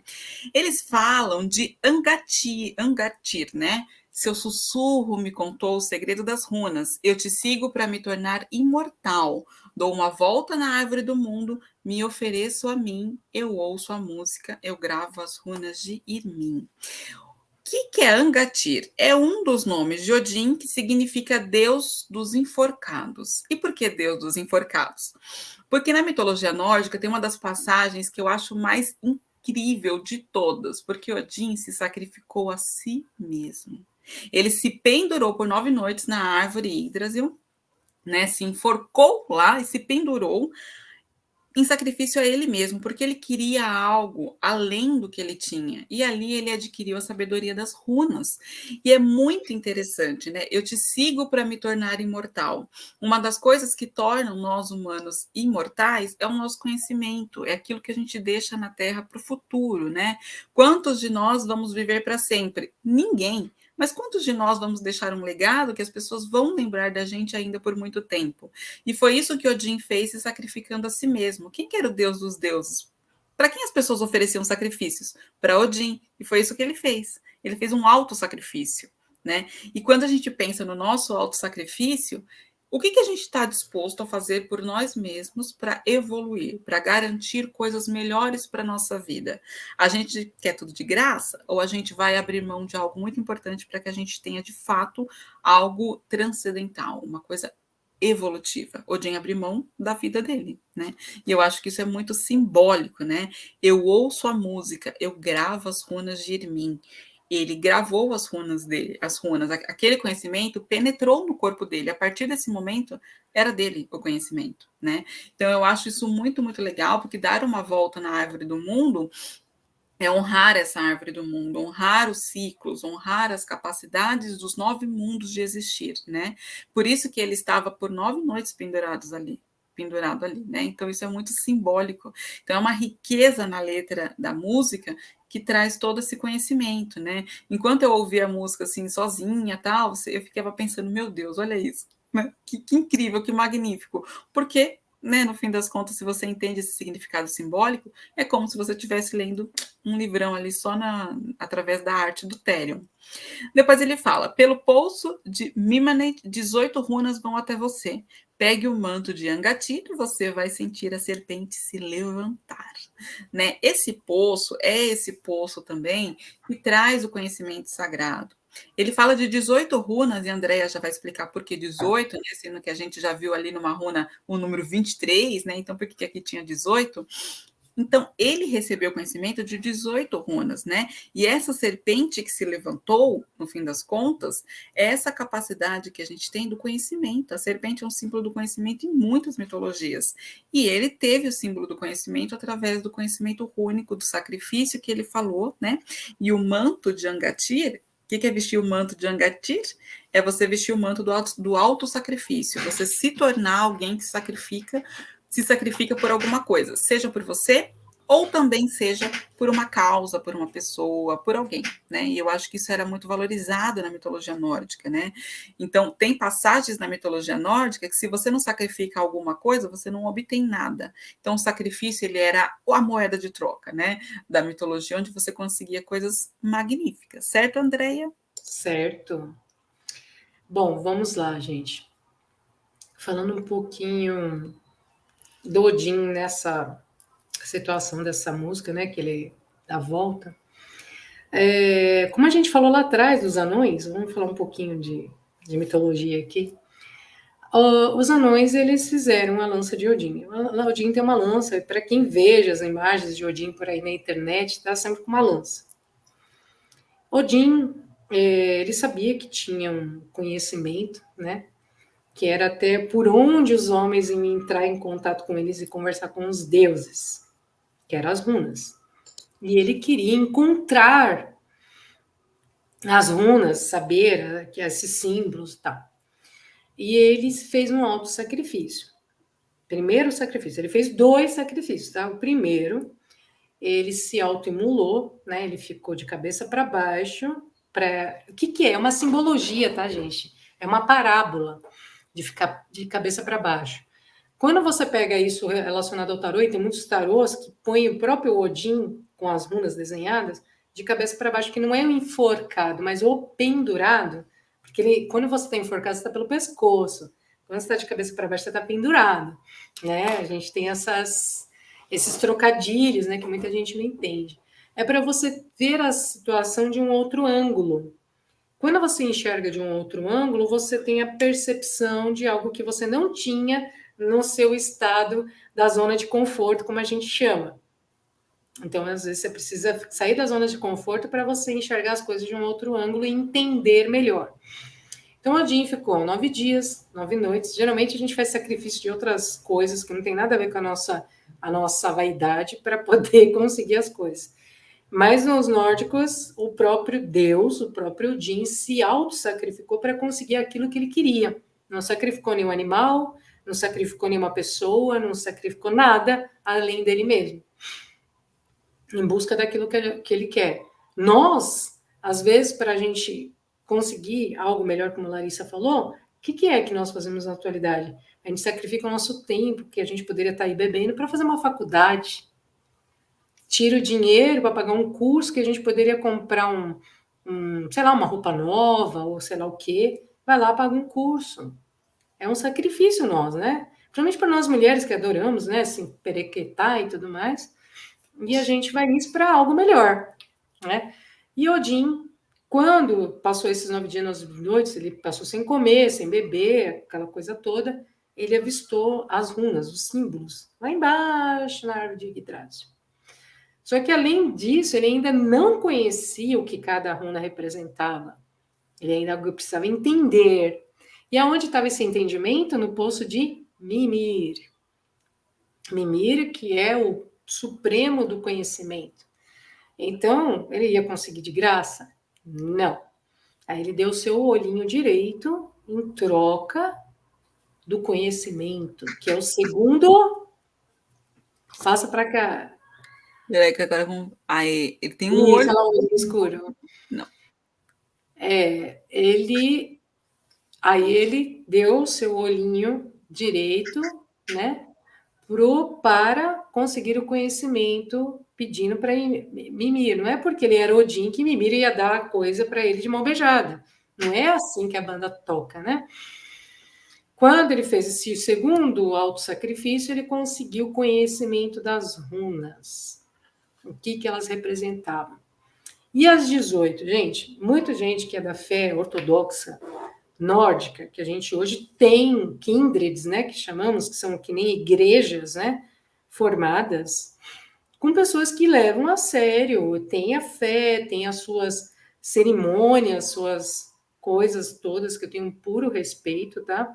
Até pelo meu estudo que eu fiz, né, desse povo, e muito respeito mesmo. Eles têm como base, eles usam as 18 runas, que é o que está na mitologia, o que está no Havamal, porque isso é uma passagem do Havamal, tá? Porque, assim, depois foi encontrado outros alfabetos que têm os runólogos, que são chamados runólogos, são estudiosos do alfabeto único. Me parece, se eu não me engano, existem acho que mais ou menos 25 alfabetos únicos por aí. Não tenho esse conhecimento, conheço 3, tá? Que é o Ambla, o Elder Futhark e Jung Futhark, que é esse que é com poucas runas, tá?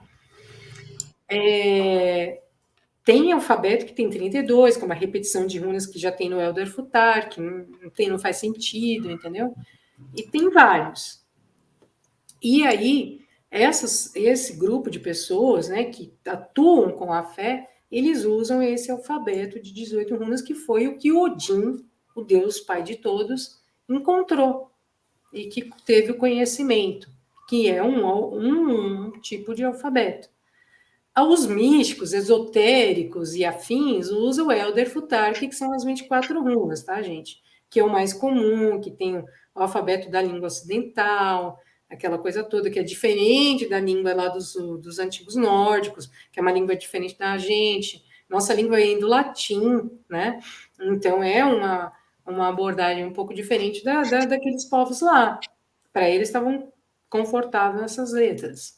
Então, por isso essa diferenciação, essas 18 e outras mais que foram encontradas, né, que são coisas muito antigas, entende?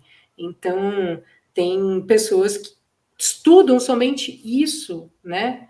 Então, eles têm mais um aparato para explicar melhor, que são esses runólogos. Eles não, lembrando, só ressaltando, eles não são necessariamente religiosos, tá, gente? Runólogos, eles são estudiosos, como Larissa, que estuda mitologia, várias mitologias, não é que necessariamente ela é uma religiosa de alguma mitologia daquelas que ela estuda, mas é o gosto que ela tem por aquela área em específico, né? Eu, por exemplo, não sou da fé nórdica, não tenho, mas eu gosto, tenho um carinho especial e acredito e acho maravilhoso a abordagem da fé desse povo antigo, que é uma coisa linda.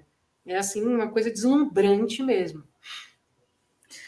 Bom, então esses são os segredos das runas. Nós passamos aqui por 9 mundos, o vazio, né? E também falamos um pouco aí dessa parte das runas. Isso tudo, gente, é conhecimento que está nas letras deste álbum do Therion, né? Não estamos ganhando nada do Therion, mas amamos muito a banda, porque eles trouxeram esse conhecimento de uma forma muito bacana, através deste CD e de vários outros. Então, esse é o primeiro vídeo de muitos que vão vir, né, os próximos com convidados, né, trazendo outras mitologias existentes nas letras do Therion. Então, assim, esse é o nosso trabalho, meu e da Andréia aqui hoje, trazer a mitologia, trazer o conhecimento através da música, né, que é um lado pop que aproxima esse conhecimento mais científico, assim, digamos, né, dessa coisa gostosa que é, pô, ouvir uma música, entender a letra, falar, gente, é isso, né? E também sentir toda a energia das divindades dentro desse CD.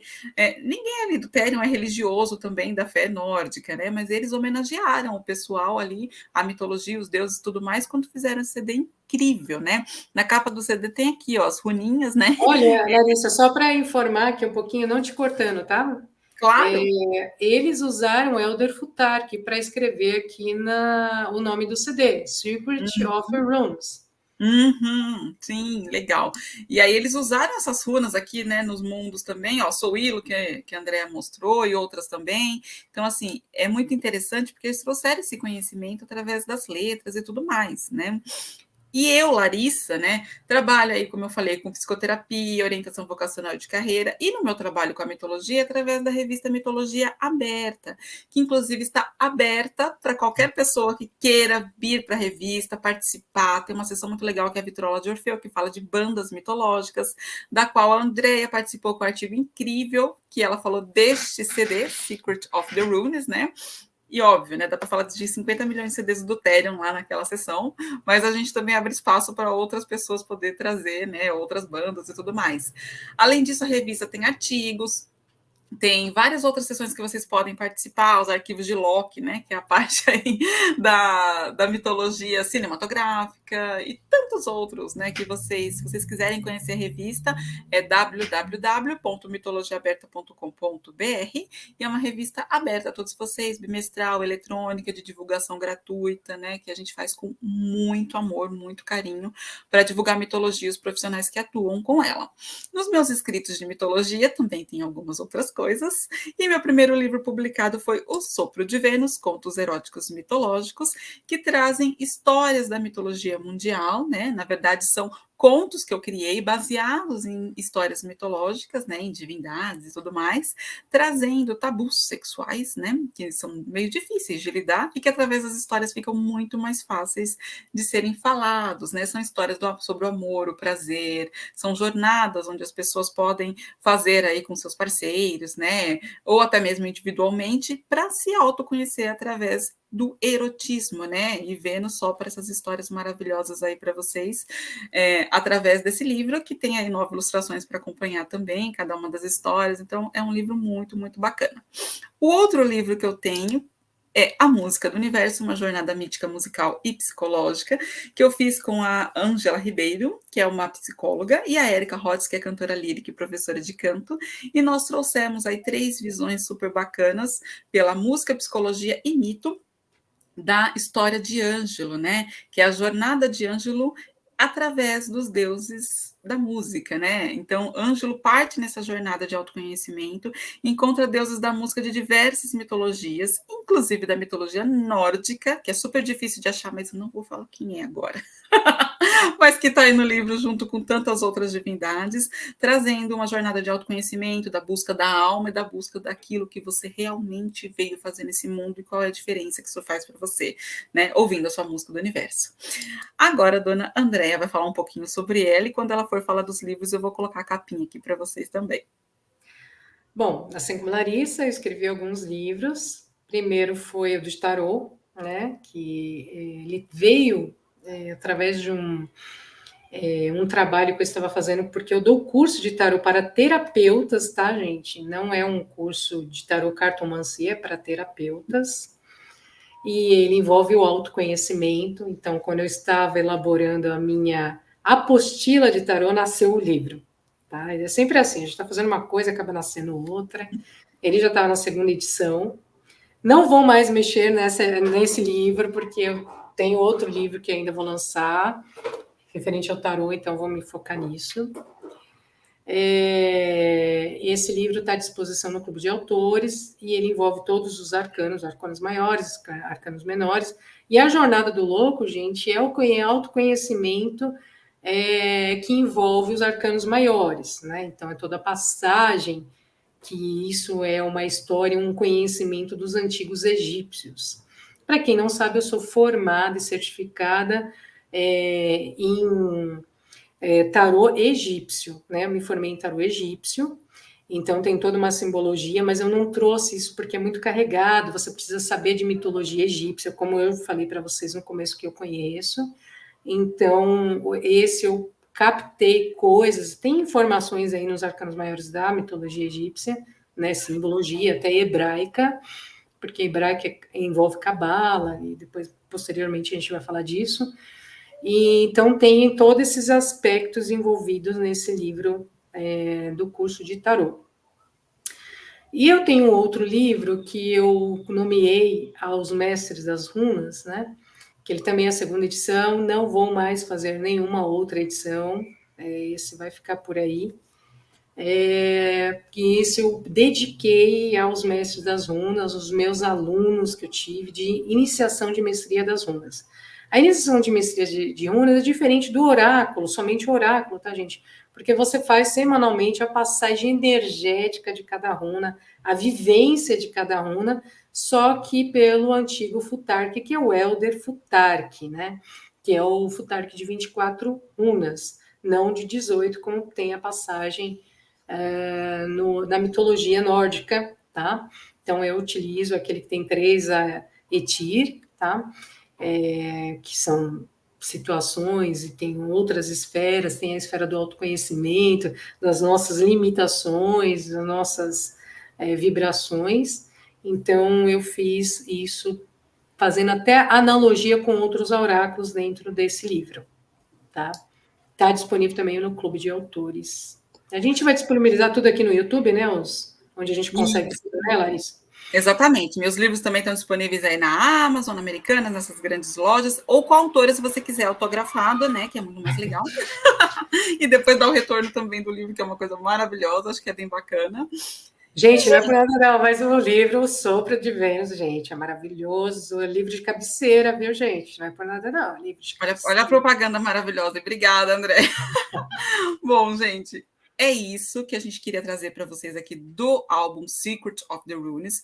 Acompanhe os próximos vídeos, que vão vir com convidados muito especiais sobre os outros álbuns do Therion. Vocês vão amar, porque nós estamos amando gravar isso, né? Trazer esse conhecimento à tona. É muito legal estar aqui com a Andrea. Ela é uma apaixonada pelo Therion, eu também. É uma banda magnífica, né? Que lançou aí recentemente o álbum Leviathan 2, eles fizeram o 1 e o 2. Mas a gente não vai falar do Leviatã ainda não, tá, gente? A gente tem tanta coisa para falar, 30 anos de carreira, vamos com calma. Então é isso, eu me despeço aqui, agradeço muito vocês, né, quem assiste o nosso vídeo aqui, quem acompanha os canais.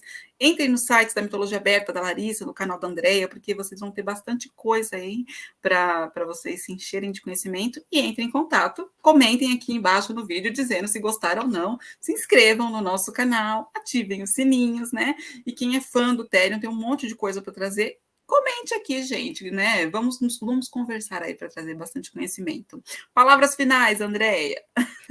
Estou aqui, isso é um imenso prazer estar nessa jornada, dessa obra e desse projeto com você, que é uma pessoa que eu admiro demais, você sabe disso, sou super sua fã. Também quero. E unir esse gosto, em particular das duas, com a mitologia, o conhecimento, para mim é uma coisa que eu não tenho nem palavras para dizer, que é muito, muito prazeroso. E eu estou muito feliz de fazer parte desse projeto com você. Bom, super obrigada. Acompanhem os outros caminhos. Obrigada, Andréia, aí pela parceria. Obrigada a todos que estão vendo. E acompanhem os outros vídeos sobre as mitologias do Therion. Até a próxima. Tchau, gente. Tchau, tchau.